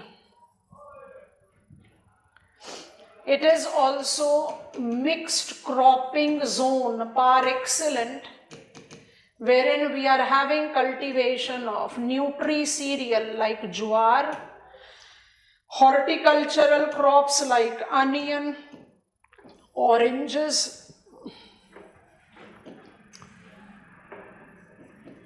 garlic, roses. It also correlates with pulses, identify itself with oil seeds, so you can keep on naming the crop. हाँ, ये area इतनी आसानी से प्रिंसिपल क्रॉप्स के साथ नहीं associate करता मध्य प्रदेश को छोड़कर. मध्य प्रदेश में you can have I am just writing in bracket wheat cultivation, diverse crop zone है। हम ना जानबूझ के क्रॉपिंग पैटर्न को डिले कर रहे हैं क्योंकि हमारे सिलेबस में अलग सा टॉपिक है, तो हम उसका इन्फॉर्मेशन जब रोप इन कर लेंगे ना तो मैप पर उसको रिपीट कर देंगे। जब भी आप क्रॉपिंग पैटर्न पर आंसर लिखोगे, एग्रीकल्चर रीजन मदद करेगा कंटेंट बिल्डिंग में, और जब भी आप एग्रीकल्चरल रीजन पर आंसर लिखोगे क्रॉपिंग पैटर्न मदद करेगा कंटेंट बिल्डिंग में। और दोनों ही सिलेबस में लिखे हुए हैं, तो इसलिए जरूरी है कि दोनों का फ्रेम ऑफ आंसर राइटिंग कैसे डिफर करता है वो पिकअप करना। हम आपको लास्ट रीजन पर लेकर जा रहे हैं, मैप पर। बहुत ध्यान से इसको देखना और उसका जज करना।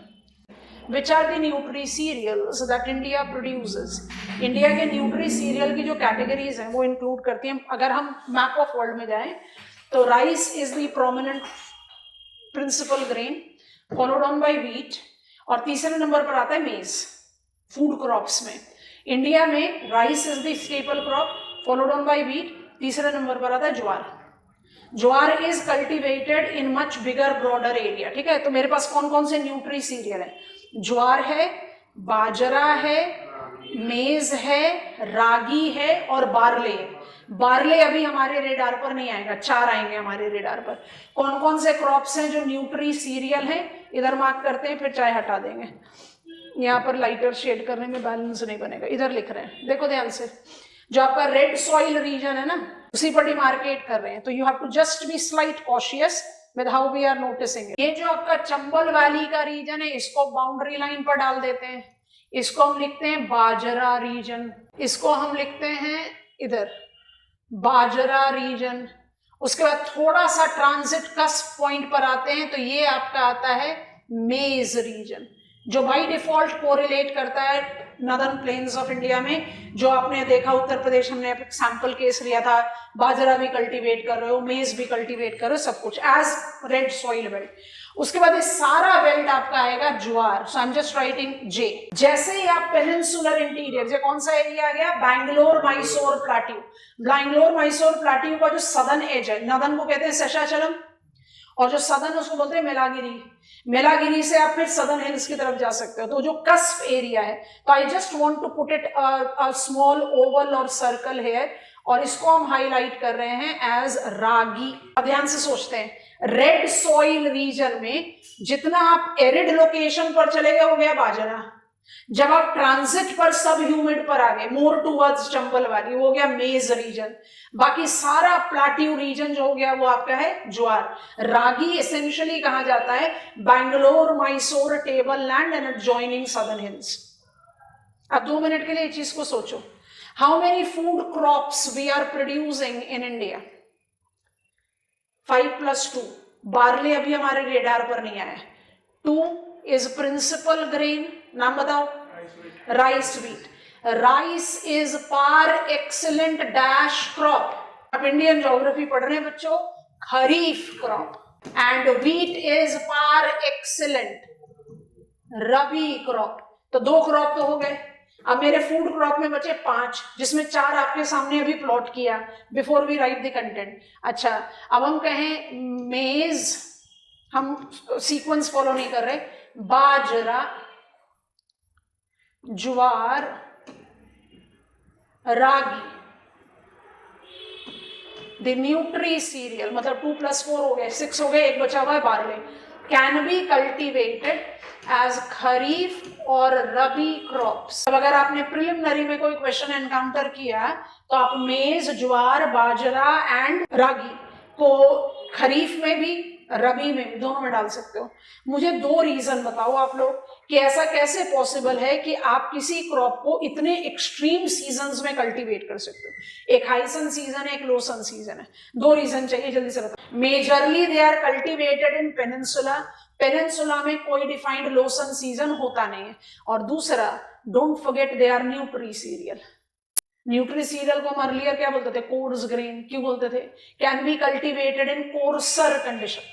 आपको एकदम लग्जूरियस कंडीशन नहीं चाहिए। लैब में बैठकर आप जो भी कंडीशन बनाओ, मेज के कल्टीवेशन में 1, 2, 3, 4 कंडीशन चाहिए। आप मेज को खाली 1 कंडीशन भी दोगे तो भी वो फेवरेबल यील्ड देगा आपको, because it is nutri serial. इसमें सिर्फ एक एक्सेप्शन है और इसलिए वो हमारे मैप पर आया नहीं, उसका नाम है barley. Barley is a colder climate crop. Can you please recall when we are dealing with world agriculture, हमने मोनोक्रॉप ऑफ व्हीट किस कंट्री के साथ बताया था? शाबाश, कनाडा। कनाडा का लैटिट्यूडनल काउंटर पार्ट है रशिया। रशिया में पोलर आउटब्रेक नहीं होता, वहां पर भी कनाडा की तरह स्प्रिंग व्हीट कल्टीवेट होता है, बट विंटर सीजन भी कल्टीवेबल है। और कल्टीवेबल विंटर सीजन में व्हीट के कौन से कॉम्बिनेशन क्रॉप्स थे? बार्ले, फ्लैक्स एंड ओट। आप सोचो रशियन विंटर्स में आप बार्ले कल्टीवेट कर रहे हो, तो barley by default will be a colder climate crop. तो बार्ले का कल्टीवेशन मेजरली कन्फाइंड होता है लोसन सीजन में, and it is more defined in northern part of India, क्योंकि नदर्न में विंटर्स मोर डिफाइंड होगा। So I can add it like this, par excellent rabi crop is wheat, second match can be barley, par excellent rabi crop is rice, कोई match और नहीं। और बाकी जो बचे हुए 4 न्यूट्री सीरियल उसको कहीं पर भी फिट करो, रबी क्रॉप बताओ, खरीफ क्रॉप बताओ, कोई प्रॉब्लम नहीं। आई होप यू हैव अंडरस्टूड। पहले तो मैप पर इसको ऐड कर लीजिए, फिर हम इसको इंफॉर्मेशन को लिख देते हैं। अपने मैप पर BMR&J लिख लो, बस इतना काम कर लो और कुछ नहीं करना। मैप आपने बना रखा। ऑयल सीड्स और पल्सेस का रीजन नहीं बना पाते क्योंकि वो एक क्रॉप नहीं है ना। ऑयल सीड्स मतलब क्या? मल्टीपल। पल्सेस मतलब क्या? मल्टीपल। तो इसलिए हम उसका एक रीजन नहीं बना सकते। नहीं तो दे आर ऑल्सो कल्टीवेटेड। अपने स्कूल एटलस में मैप पर देखना, ऑयल सीड्स और पल्सेस काफी बड़े एरिया में कल्टीवेट होते हैं, but that is not representing one crop, that is representing multiple crops, इसलिए उसका रीजनलाइजेशन अलग से नहीं डिमार्केट हो गया। बस छोटा सा इंफॉर्मेशन लिखना है। Can I get back to my board? Okay, I am getting back to my board now. We are talking about the last agricultural region and that is called nutri-cereal region.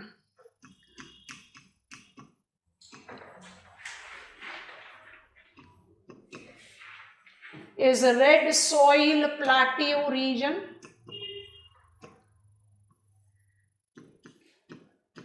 with jowar dominating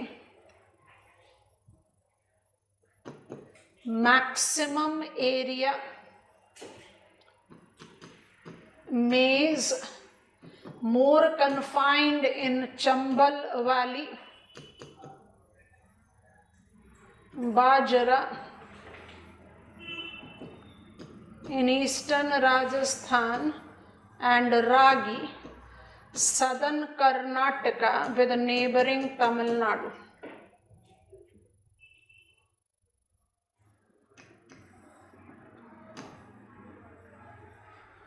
Being nutri-cereal plus peninsular location are cultivated both as kharif and rabi crops.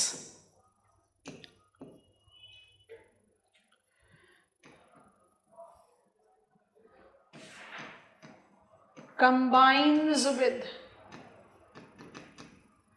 pulses, oil seeds and fodder crop. पहली बार fodder crop लिखा है। Selvi pasture culture में हम fodder crop को incorporate करते हैं। अभी repetition mode पर जाएंगे। आप जल्दी से नेक्स्ट हेडिंग बना लीजिए, क्रॉपिंग पैटर्न। रेपिटेशन में हम सबको इंक्लूड करके साथ में बताएंगे। पहले आप ऐड करो क्रॉपिंग पैटर्न। एग्रीकल्चर रीजन्स को क्रॉपिंग पैटर्न के साथ वीव करके लिखना पड़ेगा, पर सिलेबस में दोनों अलग अलग लिखे हुए इसलिए अलग अलग जज कर रहे हैं। हो गया, ये खत्म हो गया। I am just coming back to it for repetition, but before that I need to rope in cropping pattern. Heading बना लो, अलग हेडिंग बना लो, क्रॉपिंग पैटर्न। डेफिनेशन लिखो जल्दी से, क्योंकि फ्रेम थोड़ा डिफरेंट करना पड़ेगा। अगर क्रॉपिंग पैटर्न करके क्वेश्चन आया तो आपको उसको फ्रेम थोड़ा सा डिफरेंटली करना पड़ेगा। Cropping pattern, quick pointers. Number 1, it refers both, break करके लिख लो या अंडरलाइन कर लो, ईयरली सीक्वेंस और spatial pattern, spatial arrangement in cultivation of crops, yearly sequence also called temporal arrangements, crop rotation. This crop rotation, one crop, one season, one field. Yes, all of us. And in bracket write down with a 3 cropping season, Rabi, Kharif and Zaid, ideally 3 defined temporal arrangement prevails in cropping pattern. अब आ जाओ spatial arrangement पर, मदद कर पाओगे क्या होना चाहिए? इसमें कुछ भी ऐसा नहीं है जो आप नहीं जानते हैं। Inter cropping, catch crop, inter cropping को स्ट्रिप क्रॉपिंग भी बोलते हैं। लिखो स्पेशियल अरेंजमेंट इन्वॉल्विंग स्ट्रिप और inter cropping, catch crop, multiply yield frequency in cropping pattern, star mark point. Both these arrangements are regulated agroclimatic conditions, underline, socio-economic characteristics, underline, and government policy initiatives, underline. Put a dash and write down, leading to mixed cropping. भाई मेरा agro climatic condition कैसा है, मेरा socio economic condition कैसा है, am I the farmer who is having availability of infrastructural input to multiple time cultivate my crop? मेरे पास उतनी land holding है कि हम एक साथ में स्ट्रिप क्रॉपिंग कर सकें? ये सारी चीजें तो डिटरमाइन करेगी ना कि कौन सा अरेंजमेंट होगा। And definitely government policy. अब आप ना 2 मिनट के लिए जो भी आपने हाफ पेज ऑफ इंफॉर्मेशन लिखा है उसको एक बार रीड करो, फिर हम आगे बढ़ रहे हैं, आगे हमारा बल्क बढ़ जाएगा। एक बार रीड करो। अब ऐसे सोचो, मुझे एग्जामिनर ने क्वेश्चन दिया, explain the cropping pattern as existing in India. तो आपने डिफाइन करा, cropping pattern is defined to be the pattern of cultivated crop with spatial और ईयरली अरेंजमेंट। ईयरली अरेंजमेंट माने crop rotation and spatial arrangement माने inter crop and catch crop. अगर scope of answer writing है तो briefly define भी कर सकते हो, हमने डेफिनेशन नहीं लिखवाया, आपको बता चुके हैं। It is regulated by certain things, हमने ऐसे करके इसको कंक्लूड आउट कर दिया। लेकिन आपको लिखना है स्पेशियल क्रॉपिंग पैटर्न पर 20 मार्क्स के क्वेश्चन का आंसर। तो कैसे कंटेंट बिल्ड कर, आपने डिफाइन करा क्रॉपिंग पैटर्न, आइडेंटिफाई करा ईयरली और स्पेशियल सीक्वेंस, उसके बाद क्या करोगे? The developed cropping pattern in India includes, बात समझ में आ गई? अच्छा, वैसे ही आपसे पूछा ना एग्रीकल्चरल रीजनल लिखना है, आपको एग्रीकल्चरल रीजनलाइजेशन लिखना है, तो आप लिखोगे agricultural regionalisation is empirical generalised pattern of principally cultivated crop, because in India we have got multiple cropping pattern that incorporate yearly arrangement and spatial arrangement, wherein we are having 3 cropping season and there is possibility of intercropping and catch crop। बात समझ में आई कि नहीं? and it incorporate 5 area. वहां पर आप बताओ, जैसे हमने कहा उत्तर प्रदेश में you are in rice region but आपका कॉम्बिनेशन क्रॉप व्हीट है, तो राइस तो बाई डिफॉल्ट खरीफ में जाएगा ना, व्हीट जाएगा रबी में। So this is how you are plotting 2 of the topics of your syllabus. I hope it is comfortable. But जब आप क्रॉपिंग पैटर्न लिखें या जब आप एग्रीकल्चरल रीजन लिखें, वहां पर जो एक गवर्नमेंट पॉलिसी, किस तरह का एग्रो क्लाइमेटिक कंडीशन है, किस तरह का सोशियो इकोनॉमिक डोमेन है और किस तरह की गवर्नमेंट पॉलिसी है, वो बाय डिफॉल्ट रेगुलेट करती है क्रॉपिंग पैटर्न को, 10 एग्रीकल्चरल रीजन को। तो ये तो हम धीरे धीरे पढ़ना शुरू कर रहे हैं, धीरे धीरे समझते जाएंगे, इसको हम यहीं पर ही कवर अप कर रहे हैं। So what are the government policies that is pushing to sustain or to mold developed cropping pattern? It includes कृषि उन्नति योजना and राष्ट्रीय कृषि विकास योजना रफ्तार। उनके कौन कौन से कॉन्स्टिट्यूएंट है, इसके बाद पढ़ने का मौका नहीं मिलेगा।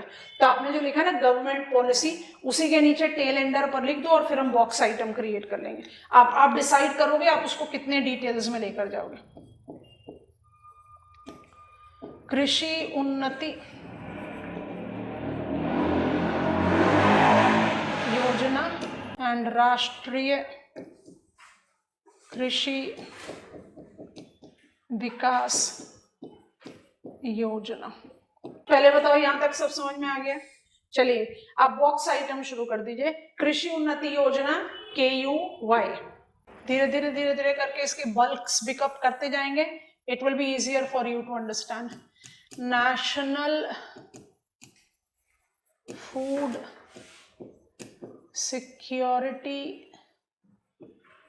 Mission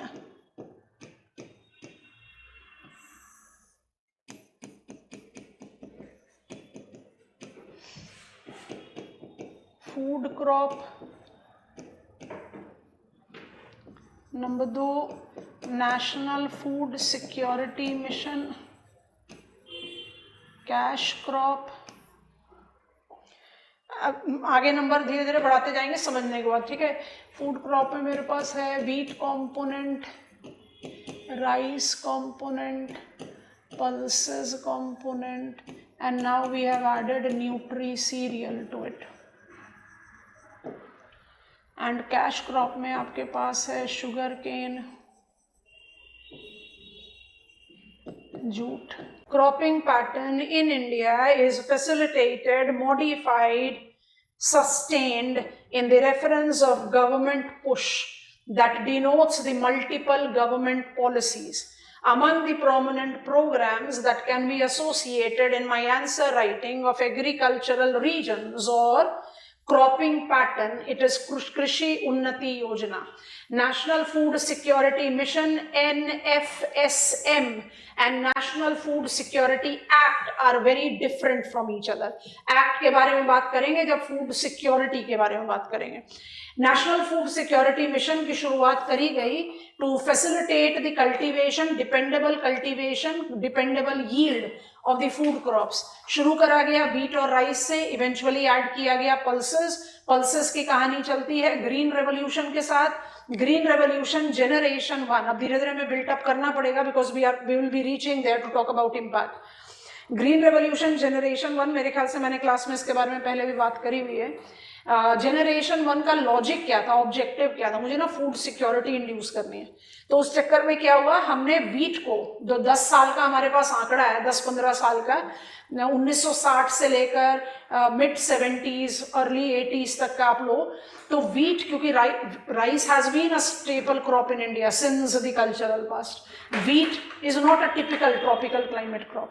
तो व्हीट ने ग्रीन रेवोल्यूशन के इम्पैक्ट में मोर देन 177% एरिया इंक्रीज किया. माने व्हीट 177% ज्यादा एरिया में कल्टीवेट होने लगा after the impact of green revolution. तो वो जो 177% ऑफ एरियल एक्सपेंशन है व्हीट का, वो एक्चुअली किस पॉइंट पर हुआ? क्या हम ये प्रूव करना चाह रहे हैं कि जनरेशन 1 ग्रीन रेवोल्यूशन के डिफ्यूज होने से पहले इतना बड़ा कल्टीवेबल एरिया कल्टीवेट किया ही नहीं जाता था? नहीं, इतना बड़ा कल्टीवेटेड एरिया दूसरे क्रॉप पर डिवोटेड था और उसमें एक क्रॉप था पल्सेस. व्हीट ने जो ये इतना मैसिव एरिया इंक्रीज किया, इट हैज एक्चुअली रैडजल का लेबनसुराम, it has grown over pulses and oil seed, nutri cereal sector. Pulses का कहानी सुना रहे तो पल्सेस पर ही कंसंट्रेट करेंगे. तो इसका आउटकम क्या हुआ? आज जब हम इवैल्यूएट करते हैं ग्रीन रेवोल्यूशन जनरेशन 1 को, तो हम कहते हैं it was a super successful revolution, कोई डिनायल नहीं.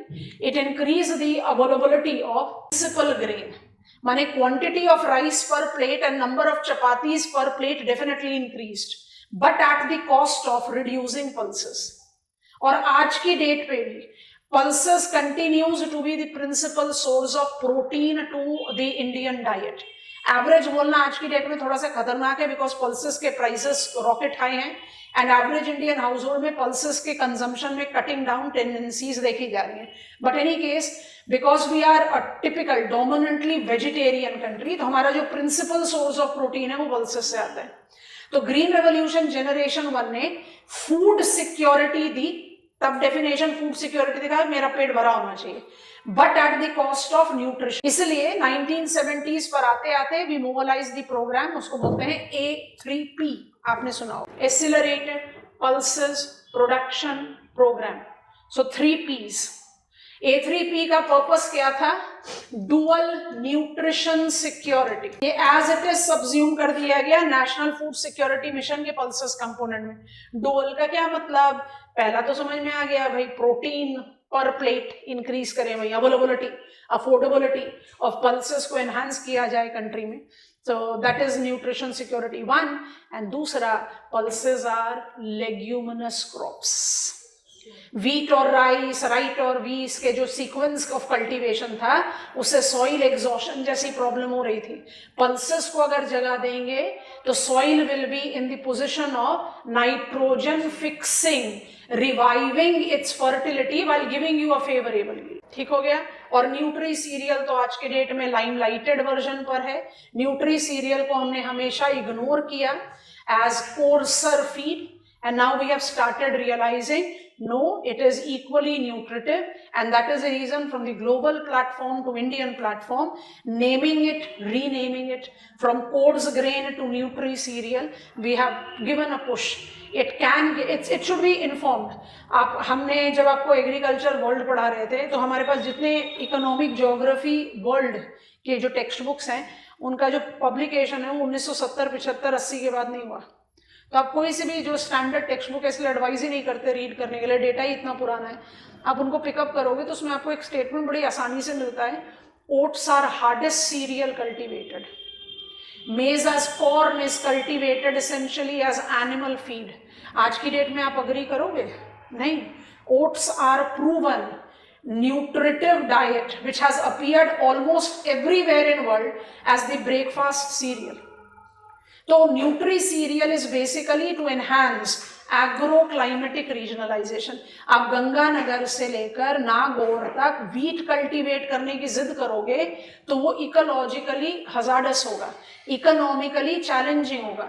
उसके बदले में आप बाजरा कल्टीवेट करोगे तो आपका मोर डिपेंडेबल यील्ड है और वो सस्टेनेबल एग्रीकल्चर भी है. So in that perspective nutri cereal को पुश किया गया. National food security mission cash crop, तो कॉटन बेल्ट में आपने कहा कॉटन, फिर कहा केन, वीट में आपने कहा केन, फिर आपने राइस के साथ भी केन लिया. You have seen that cane is cultivated in big broad area. Sugar mills के लिए, कॉटन मिल्स के लिए और जूट मिल्स के लिए. तो अभी के लिए बस ये कि we have got this mission oriented towards ensuring availability of raw material supplies to the dependent industries. अब इसके पीछे क्या क्या स्टोरी इंडस्ट्रीज में जाएगी. जब हम एग्रो बेस्ड इंडस्ट्रीज करेंगे तो हम शुगर को भी मेंशन में ले लेंगे and will take a preference of jute and cotton. तो सिलेबस में लिखा ही हुआ है, तो that is important for us to take into account.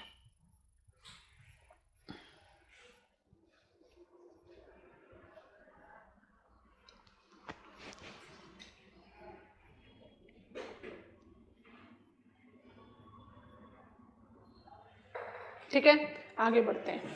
Number 3, ये दोनों डोमिनेंट है क्योंकि आपने अपने मैप में नोटिस किया है आपका मैक्सिमम एरिया किसके साथ जा रहा है, फूड क्रॉप एंड देन फिर कॉटन. अब आ गए नंबर 3 पर. नंबर 3 को आप रिलेट कर लो national mission on oil seeds and oil palm. ये हमें दोबारा पढ़ने के मौका नहीं मिलेगा इसलिए इसको यहाँ पर ही पूरा कर लेते हैं. एडिबल की लिस्ट थोड़ी लंबी है. अब आप खुद से नोटिस करें, अगर आपके पास इतने सारे वैरायटीज ऑफ ऑयल सीड्स हैं, आप oil seed as agro climatic region तो नहीं डिमार्केट कर सकते ना.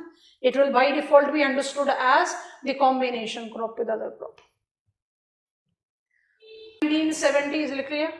लेट 1970s अर्ली 80s में technological mission on oil seeds in reference to rainbow revolution mobilise किया गया. टीएमओ ने फार्मर सिनर्जेटिक प्रोग्राम मोबिलाइज किया क्योंकि हमारे कंट्री में ट्रेडिशनली कल्टीवेटेड ऑयल सीड्स जो हैं वो ग्राउंडनट, रेप सीड्स या मस्टर्ड है. बाकी सारे हमारे जो कैटेगरीज हैं, देयर आर 7 एडिबल. एक नाम मिसिंग है, लिखो वो नाम तो मिस छोड़ ही नहीं सकते. सोयाबीन लिखो. 7 एडिबल है, count it on. 7 edible oil seeds हैं और 2 नॉन एडिबल हैं, तो 9 यहां पर आते हैं और ऑयल पाम माने टोटल 10 है. आप ऑयल पाम को अलग क्यों काउंट करते हो? क्योंकि पाम जो है वो ट्री है. किसी जमाने में इंडिया में बहुत स्ट्रांगली चलता था, उसका मार्केट डोमेन नहीं है. डालडा आप सबने देखा होगा, उसके जो टिन है या उसका जो कंटेनर उसमें ऑयल पाम का ही पाम ट्री होता था. एनसीईआरटी के हिसाब से Nigeria is the country of oil palm, tropical climate में प्रोड्यूस होता है। ऑयल पाम को अलग से मेंशन करने के पीछे इस मिशन का क्या लॉजिक है भाई, अगर ट्री वैरायटी है तो उसको लैंड सीलिंग एक्ट से तो हटाना पड़ेगा, क्योंकि ट्री, दो ट्रीज के बीच में जो स्टैंड डिस्टेंस है वो तो बड़ा होना होगा ना कंपेयर टू द क्रॉप्स, इसलिए ऑयल पाम अलग कैटेगरी में काउंट होता है, बाकी सारे in the traditional crop with land ceiling domain. और कितने हैं ऑयल सीड हमारे पास, it is 2 + 7 + 1 oil palm. Oil palm को अलग क्यों काउंट करना है, because it is tree based. अच्छा, ऑयल सीड्स जो हैं वो आइडेंटिफाई कैसे किए जाते हैं, मोस्ट इलास्टिक एग्रीकल्चरल कमोडिटी। इसको कैसे समझे, ऐसे समझते हैं, हम डेली वेज अर्नर हैं, आज मुझे काम नहीं मिला, रात के समय खाने के लिए पैसे आई हैव नॉट अर्न, जो मेरे पास है उसी से खाना है, तो खाएंगे जरूर। शायद राइस को कम ना करें, शायद व्हीट को कम ना करें, जो भी मेरा स्टेपल ग्रेन है, but what I will be cutting short bye default is oil. इसलिए ऑयल को, ऑयल सीड्स को एक कंसिस्टेंट प्रोडक्शन देना, उसकी अवेलेबिलिटी एट कंसिस्टेंट मोमेंटम देना, ताकि ये जो इलास्टिक कमोडिटी है, minor increase in price market shrink करता है, and that by default will result into the income levels of the farmers। क्योंकि इंडिया कन्वेंशनली तो सिर्फ 2 ऑयल सीड्स प्रोड्यूस कर रहा है, रैंडम सीक्वेंस में ऑयल पाम था, बाकी जितने नए नाम है, linseed, castor, niger, sesamum, sunflower, safflower, they all have been induced under yellow revolution, and India has been successful, but there has always been the fluctuations when it comes on to the edible oil supplies in the country, and we have noticed several of the geopolitical and economic tussles that have been there in recent past. So government policy that modifies cropping pattern, oil seeds बहुत अच्छे catch crop हो सकते हैं। Can you recall, हमारा example ही था sunflower as catch crop between 2 principal rice crop in West Bengal, Aman, Boro। आप जब बीच में 15-20 दिन के लिए लैंड फैलो छोड़ते हो, 20 दिन और ऐड कर लो, you will have 1 yield of sunflower, and sunflower is one of the edible category of oil, so it will by default be influencing cropping pattern, because maximum of the oil seeds, not all, oil palm तो कतई नहीं, maximum of the oil seeds in the country are combination crop to food crop and are largely cultivated as catch crop। Star mark करके add कर लीजिए, तो cropping pattern में अपने आप ही इंपॉर्टेंट हो जाएगा। I'm repeating it again, write it down।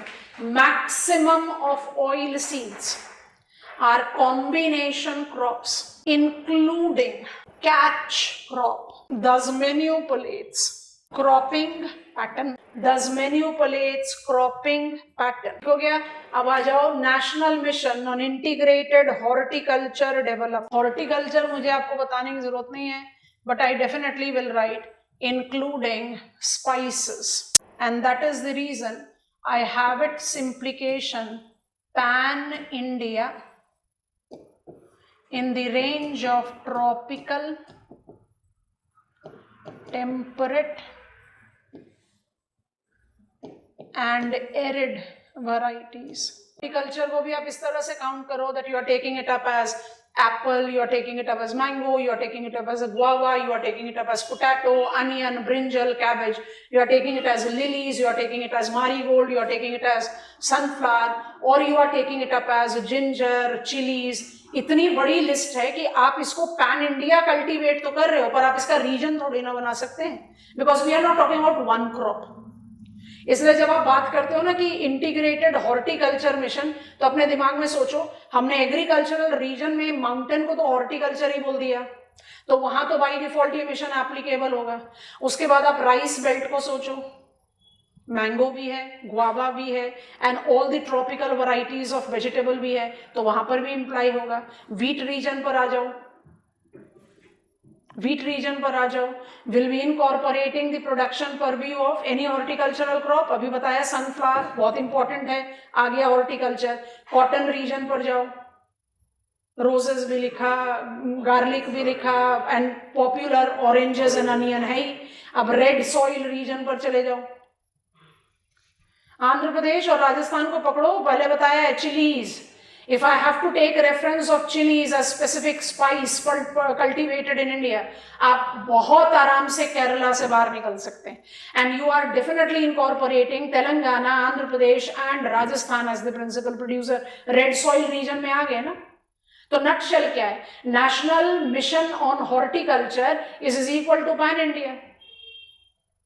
तो जब आप आंसर लिखो, अभी इस तरह के प्रोग्राम्स का आप एक लिस्ट तो बनाते हैं, लेकिन आप उसको ऐड कैसे करते हैं? वैसे सोचो, थोड़ी देर के लिए ऐसे सोचो. आप आंसर लिख रहे हो एग्रीकल्चर रीजन पर. आई am just left out with fifth name. फिर हम आपको राष्ट्रीय कृषि विकास योजना में जो रफ्तार ऐड हुआ है ना, वो अलाइड सेक्टर के साथ भी है. That is the reason it doesn't fit in absolutely when it comes to agriculture region. क्योंकि agriculture region में क्या है? Crops only. But we do have some crop centric program, तो हम उसको भी ऐड करते हैं. अब मैं आंसर लिख रही हूँ agricultural regions पर. तो मेरा इंट्रोडक्शन हो गया. Agriculture regions is empirical generalized. It essentially takes into account cropping pattern with a temporal and spatial arrangement, making India excellent example of mixed cropping. India is divided into 5 region. अब अपने region 1 लिखा horticulture, generalized to be lesser with flat area and unfavorable agroclimatic condition devoted to horticulture. जहाँ west में गए तो more temperate, east में गए तो more tropical. Add कर दो. It is integrated with government support program of National Mission on Integrated Horticulture Development. आपको बात समझ में आ रही है? कॉटन रीजन में आओगे तो कहोगे भाई नेशनल मिशन ऑन हॉर्टिकल्चर तो आएगा ही, बट आप एम्फेसिस के साथ किसको लिखो? National food security mission, cash crop, cotton component. I hope you are understanding. Rice region पर गए, national food security mission, rice component. खाली राइस होगा ना, पल्सेस ऑयल सीड तो जा ही रहा है हर जगह, तो you are taking up the reference of them. तो पल्सेस कंपोनेंट भी आ गया और ऑयल सीड का भी, national mission on oil seed and oil palm. ऐसे करके कंटेंट बिल्ड होगा. 5वां सिर्फ नाम है, हमें उसको ज़्यादा डिटेल्स में जाना नहीं है. डिटेल्स हम eventually by default cover up कर लेंगे. आप अवॉइड भी कर सकते हो, आपको स्टडी प्लान में दे दिया था, इसलिए यहाँ लिख दे रहे हैं. It's national mission on sustainable agriculture. याद आया NAPCC? जब हम एग्रो क्लाइमेटिक रीजन पर ले जाएंगे ना आपको, तब क्लाइमेट स्मार्ट एग्रीकल्चर के बारे में बताएंगे. बट इसके 2 कंपोनेंट, परंपरागत कृषि विकास योजना एंड सॉइल हेल्थ कार्ड, अभी मेरे ख्याल कल ही आ जाएगा हमारे रेडार पर. जो इसके 2 कंपोनेंट है ना, यहाँ पर लिख देते हैं. परंपरागत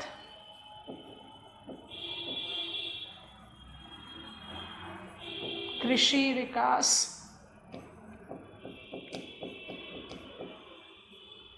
and soil health card.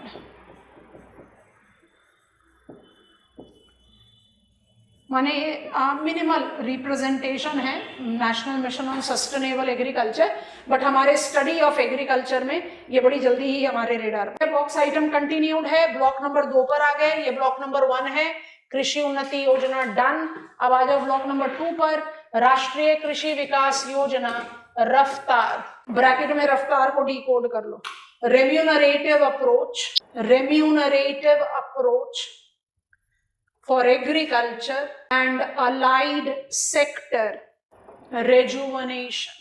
allied sector आ गया ना एग्रीकल्चर का, इसलिए इतनी प्रायोरिटी में नहीं जाता.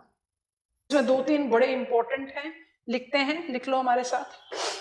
Bringing green revolution to eastern states. Eastern states का मतलब क्या है? अवध से शुरू करो, बिहार पर जाओ, वेस्ट बंगाल को रोपन करो, असम को रोपन करो और उड़ीसा पर आकर खत्म हो जाओ. समझ में आ गया? रोहिलखंड क्यों नहीं? क्योंकि वो तो जनरेशन 1 ग्रीन रेवोल्यूशन का बेनिफिशियरी है.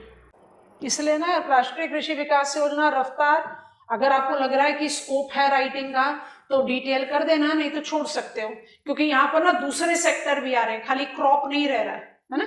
अच्छा, क्रॉप और agricultural diversity in green, original green revolution zone. तो यहाँ पर आपका मोटिव क्या है? एग्रीकल्चर को मिक्स्ड फार्मिंग बनाना. क्या होगा? परंपरागत कृषि विकास योजना को डिकोड करें, इंग्लिश में ट्रांसलेट कर लो. परंपरागत क्या होता है? ट्रेडिशनल फार्मिंग में केमिकल फर्टिलाइजर थोड़ी ना होता था, ऑर्गेनिक मैन्योर ही तो होता था। अगर आप अपने एग्रीकल्चरल फील्ड में लाइव स्टॉक को मेन स्ट्रीम कर दोगे तो आपके पास तो बायोटिक मैन्योर आपके हाथ में ही रहेगा, आप आराम से उसका इस्तेमाल कर सकते हैं। तो you are basically trying to do what, mixed farming, crop diversification, leguminous crop को थोड़ी ज्यादा जगह दे दो, एनिमल्स को जगह दे दो, क्योंकि आपका पर्पस क्या है, यहां पर्पस था डिसेंट्रलाइजेशन, यहां पर्पस है ecological agricultural growth, sustainable agricultural growth. क्योंकि जनरेशन 1 ग्रीन रेवोल्यूशन ने इकोलॉजिकल चैलेंजेस बड़े जबरदस्त डेवलप किए थे, तो इसलिए ये वाला कंपोनेंट हम मिस कर सकते हैं when I am talking about cropping pattern, है ना, ये वाला प्रोग्राम हम मिस कर सकते हैं। पर हम क्या नहीं मिस करें, तीसरा saffron revival Jammu and Kashmir, it was prior to bifurcation of the state, अभी भी इसको जम्मू एंड कश्मीर ही बोलते हैं। It is not been implied, of course saffron cultivation Kashmir valley में है तो it is in union territory, पर जब शुरू किया गया था then it was united Jammu and Kashmir as state of Indian union. And चौथा, I think you can remind me, हम बहुत बार क्लास में बोल चुके हैं, something which is associated with fodder crop, accelerated fodder crop development programme. अब ये सब चीजें आप अपने इवेंचुअल स्टडी में अप्लाई करोगे। व्हाइट रेवोल्यूशन की जब बात करेंगे ना, तो accelerated fodder crop development programme of Rashtriya Krishi Vikas योजना, रफ्तार, बड़े काम में। और जब सस्टेनेबल एग्रीकल्चर के बारे में बात करना शुरू करेंगे तो will talk about crop diversification, उसी को तो बोलते हैं ना क्रॉप इकोलॉजिकल जोनेशन, वो कल्टीवेट करो जो कल्टीवेट कर सकते हो। डीप ब्रेथ लो, हम रेपिटेशन मोड पर हैं। Agricultural regionalisation in India is basically the study of cropping pattern in India। अब आप सोचो हम दो टॉपिक्स को कंबाइन कर दे रहे हैं क्योंकि now we can easily handle it that way। Agricultural regionalization of India is basically cropping patterns of India। I'm referring it other way around। Cropping pattern of India is best depicted geographically with agricultural regionalization। What is agricultural regionalization? It is the generalized empirical demarcation of principal crop producing regions with their combination crop। What is cropping pattern? Cropping pattern is the sequential crop pattern temporally and spatially arranged, with India having 3 cropping seasons, namely Rabi, Kharif and Zaid. There is the crop rotation in the temporal arrangement which is applied almost in entire India by default, barring the exception of cold mountainous region। mountainous region में थोड़ी ना 3 cropping season होगा, अब जैसे जैसे winters बढ़ते जाएंगे वहां तो cropping season खत्म होगा। And spatial arrangement where we are having possibility of intercropping, catch crop, आप आराम से detail out कर सकते हैं। What is the nature of crop cultivation in India?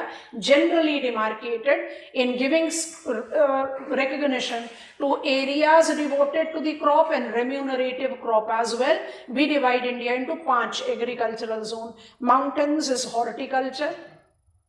जैसे जब हम स्टैम्प्स क्लासिफिकेशन भी कर रहे थे तो कह रहे थे रीजन 1 जो हिमालयाज है वो इतना डाइवर्स है क्योंकि हर हाइट पर अलग टेम्परेचर है, पर फिर भी 3 पॉइंट का स्पेसिफिकेशन दे सकते हो। बिल्कुल वैसे ही हॉर्टिकल्चर में 2 पॉइंट का स्पेसिफिकेशन दे सकते हैं। नॉर्थ वेस्ट पे जाओ टेम्परेट को पकड़ो, नॉर्थ ईस्ट पे जाओ ट्रॉपिकल को पकड़ो, and it is horticulture only ना। तो पहले ही बता दिया ना कि जनरलाइज क्लासिफिकेशन है, सारी चीजें तो केटर कर ही नहीं रहा, इसलिए मुझे एग्रो क्लाइमेटिक रीजन पर इवेंचुअली जाना पड़ेगा। प्लेन पर डिसेंड करते हैं तो एक छोटा सा पार्ट जो पंजाब, हरियाणा एंड नदर्न राजस्थान को ले रहा है उसको हम कहते हैं वीट रीजन, और बाकी सारा प्लेन्स ऑफ इंडिया को हम ऑफकोर्स मरुस्थलीय रन इज आउट, उसको हम ले लेते हैं राइस रीजन। जब आप वीट और राइस रीजन को कंपेयर करते हो तो आप कहते हो मल्टीपल क्रॉपिंग, बड़ी डाइवर्सिटी ऑफ क्रॉप है। राइस की डाइवर्सिटी उसके एरिया के साथ एसोसिएटेड है, वीट की डाइवर्सिटी उसके इंफ्रास्ट्रक्चरल इनपुट से रिलेटेड है। ग्रीन रेवोल्यूशन जोन है ना, आपके पास high yielding varieties of seed, उसका क्या बेनिफिट है, अब हम वहां पहुंच रहे हैं। इंफ्रास्ट्रक्चरल इनपुट हमारा next leg of learning. High yielding variety of seed है, केमिकल फर्टिलाइजर है, इरिगेशन है। That is the reason wheat region size में तो इतना छोटा है कि राइस से कंपेयर ही नहीं हो सकता, लेकिन राइस के कंपैरिजन की डाइवर्सिटी देता है, but rice still have something which can not be associated with wheat. T, jute, tobacco, rubber, coffee नहीं जा सकता व्हीट के साथ, बट फिर भी आप कहो राइस व्हीट, तो I have got the combination pulses oil seed, I have cotton cane, I have, so diversity by default is there. Plateau में आ गए तो प्लाट्यू को हर बार कहा, रूरल सेटलमेंट से शुरुआत की थी, प्लाट्यू सॉइल माने दो और प्लाट्यू एग्रीकल्चरल रीजन माने दो। रूरल सेटलमेंट में कैसे किया था, स्कैटर्ड है, ब्लैक सॉइल में स्कैटर्ड कम हैमलेटेड हो जाएगा, रेड में ट्रू स्कैटर्ड हो जाएगा, क्योंकि रेड में फर्टिलिटी कंपैरेटिवली लेस है। तो पूरा रेड बेल्ट मेरा न्यूट्री सीरियल है, पूरा ब्लैक सॉइल मेरा कॉटन बेल्ट है। क्या सिंगल क्रॉप कल्टीवेट करते हो? नहीं, तभी तो एग्रीकल्चर रीजन में क्रॉपिंग पैटर्न को रोप इन कर लिया था हमने। आई थिंक यू हैव अंडरस्टूड।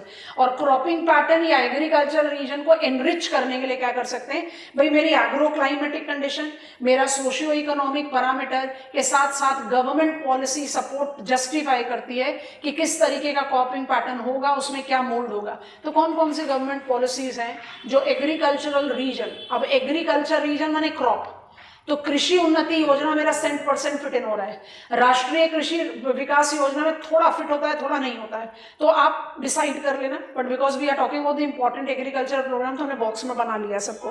कृषि उन्नति योजना में national food security mission food crop, cash crop, national mission on oil seed and oil palm and national mission on integrated horticulture development, एकदम absolutely required. Sustainable agriculture mission बस list को पूरा करने के लिए डाल दिया, उसका स्पेसिफिकेशन हम पढ़ेंगे सस्टेनेबल एग्रीकल्चर में। और अभी जब हम आपको फर्टिलाइजर पर लेकर जाएंगे तो ICAR का ऑब्जर्वेशन है, जिसका सॉइल क्लासिफिकेशन हमने पढ़ा, उसके बेसिस पर हम परंपरागत कृषि विकास एंड सॉइल हेल्थ कार्ड दोनों के बारे में बात कर लेंगे।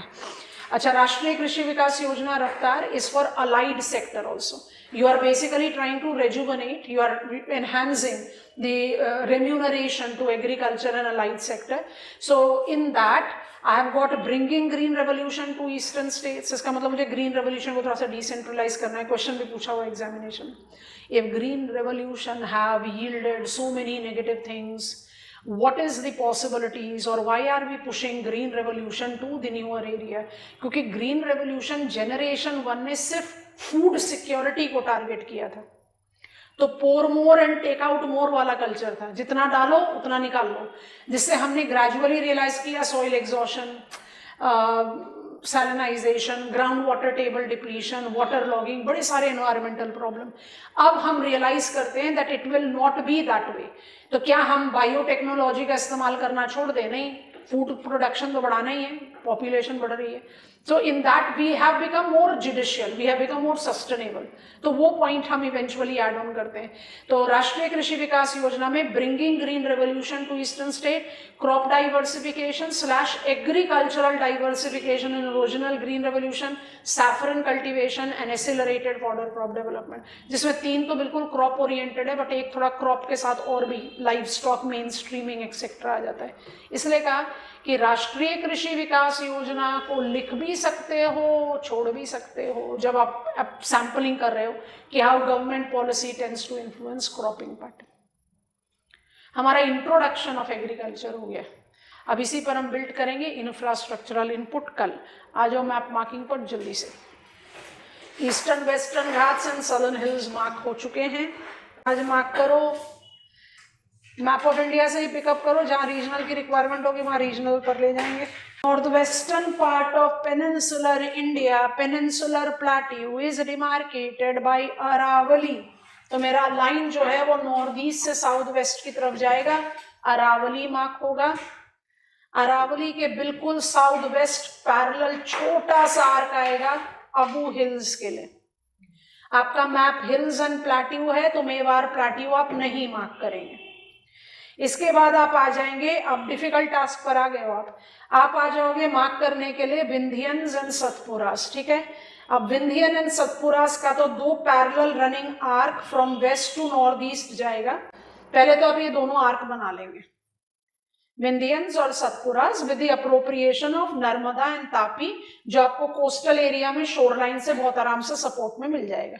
ठीक है, अब इसके कॉन्स्टिट्यूएंट्स को लेना है। ठीक, तो मुझे सारे नाम मैप ऑफ इंडिया में मिल नहीं रहे, तो हम क्या करेंगे, हम मैप ऑफ मध्य प्रदेश में जाएंगे, कुछ नाम तो हम जानते हैं, हमने अपने कंटेंट बिल्डिंग में इस्तेमाल किया था, बट हमें मार्क सारे ही करने हैं, तो we want to go there, है ना। तो हम विंध्यन रेंज के लिए मध्य प्रदेश पर आ गए। विंध्यन का आर्क तो गया ही, वो तो समझ में आ गया। अब उसी के साथ साथ ध्यान से देखते जाना, पहले उनका नाम ले रहे हैं जो आप जानते हो। उसी आर्क के नॉर्थ में आप मार्क करोगे विंध्यन स्कार्पलैंड, ऑलमोस्ट पैरेलल जाएगा, छोटा सा आर्क जाएगा, ठीक है। अच्छा, आप ध्यान से देखना, जैसे विंध्यन स्कार्पलैंड को क्रॉस करते हो आपको मिल रहा है काईमूर हिल्स। काईमूर हिल्स को सोन रिवर ने डाइसेक्ट किया है सोनपर हिल से। ये सब विंध्यन के पार्ट हैं। काईमूर हिल्स हो गया, सोनपर हिल्स हो गया। अच्छा, इसके बाद आप वापस विंध्यन स्कार्पलैंड पर आओ, काईमूर हिल्स को पकड़ो और काईमूर हिल्स को साउथ वेस्ट की तरफ ले जाओ। उसका जो डाइसेक्टेड पीस है उसको बोलते हैं बानरेर रेंज। देखो ट्रॉपिक ऑफ कैंसर को क्रिस क्रॉस कर रहा है, समझ में आ गया। तो बानरेर रेंज काईमूर से डाइसेक्टेड है, काईमूर सोनपर से डाइसेक्टेड है। बघेलखंड नहीं मार्क करेंगे क्योंकि वो मेजरली टेबल लैंड का कैरेक्टरिस्टिक्स दे रहा है, हम अभी प्लाटियो मार्क नहीं कर रहे हैं। अदरवाइज यू नो बघेलखंड हमने पर्पसफुली सेलेक्ट किया था, क्यों किया था, छत्तीसगढ़ ले जाता है ना, पर बघेलखंड हम नहीं मार्क कर रहे। अच्छा, इसी मैप पर ध्यान से देखो, सतपुरा आपने आर्क मार्क कर लिया। अब सतपुरा के बिल्कुल साउथ में, आप सतपुरा को रेफर कर रहे हैं विद नर्मदा तापी के बीच में, और सतपुरा से जैसे ही साउथ आओगे पहला शॉर्ट आर्क आएगा ग्वालीगढ़। तापी रिवर ही ग्वालीगढ़ और महादेव को डाइसेक्ट कर रही है, ग्वालीगढ़ का एक्सटेंशन ही है महादेव, है ना। ये दोनों तो आर्क पैरेलल जाएंगे सतपुरा के, और माईकाल रेंज जो है वो नॉर्थ साउथ अलाइंड आर्क बनेगा मध्य प्रदेश छत्तीसगढ़ इंटरस्टेट बॉर्डर पर। ठीक हो गया, मतलब बल्कि टास्क है। अब बिकॉज आप इसी पेज पर हो तो इसी पेज पर पिकअप कर ले। जैसे ही हम इनको कवर अप करके ईस्ट की तरफ बढ़ते हैं तो मुझे पक्का पता चल गया कि भाई मैं तो सिंहभूम क्रेटोन पर पहुंच गया हूं, और सिंहभूम क्रेटोन जो है वो लार्जली प्लाटियो है, बिल्कुल सही, बट उसमें कुछ हिल्स हैं। अब उन हिल्स को पकड़ो। जैसे माईकाल रेंज से हसदो रिवर को क्रॉस करते हो आपको मिलता है रामगढ़ हिल्स। छोटा नागपुर प्लाटियो का western extension tropic of cancer के नॉर्थ में दिख रहा है। बघेलखंड प्लाटियो से रिहंद रिवर से डाइसेक्टेड है, नाम है माइलान हिल्स, छोटा नागपुर का हिस्सा है सब। और बिना किसी इंस्ट्रक्शन के Garjat hills and Rajmahal hills. Garjat east west aligned patch आएगा और राजमहल थोड़ा सा स्लांट साउथ वेस्ट से नॉर्थ ईस्ट, वेस्ट बंगाल में आप एंटर। ठीक हो गया, turn one page ahead. South of Tapi is Satmala. Satmala का आप एक आर्क, ब्रोकन आर्क बनाओगे, दिख रहा है ना, सतमाला, फिर सतमाला 2 इन एकदम ईस्टर्न महाराष्ट्र, दिखा कि नहीं। ईस्टर्न महाराष्ट्र में पहुंचो, दोबारा सतमाला दिख रहा है कि नहीं। क्यों सतमाला, उसको निर्मल रेंज भी बोलते हैं। आप अगर दोनों आर्क मार्क कर रहे हो तो जो ईस्टर्न साइड है ना उसको निर्मल लिख लेना, डाइसेक्टेड पीस है सतमाला का। और अजंता तो आप जानते ही हैं। एंड टू कंप्लीट हिल्स आ जाओ जल्दी से गुजरात के मैप पर, एकदम छोटे छोटे डैशेस, बिल्कुल छोटे छोटे डैशेस आएंगे, पर आएंगे सब। काठियावाड़ एंड कच्छ। कच्छ के सदर्न पार्ट में एक छोटा सा ईस्ट वेस्ट आर्क आएगा, कच्छ हिल्स, ठीक है। और काठियावाड़ में एकदम छोटे डैशेस, बारदा, मांडव, गिरनार, गिर, मिल गया ना। अप्रोप्रिएट पोजीशन देके बस छोटे छोटे हॉरिजॉन्टल डैशेस देके इनका नाम लिखेंगे, बारदा, मांडव, गिरनार, गिर, ये सबको कंबाइन करके हम काठियावाड़ अपलैंड बोलते हैं। This completes our map of mountains and hills. Will be taking up next physiographic unit in our map marking. Done for today. See you tomorrow.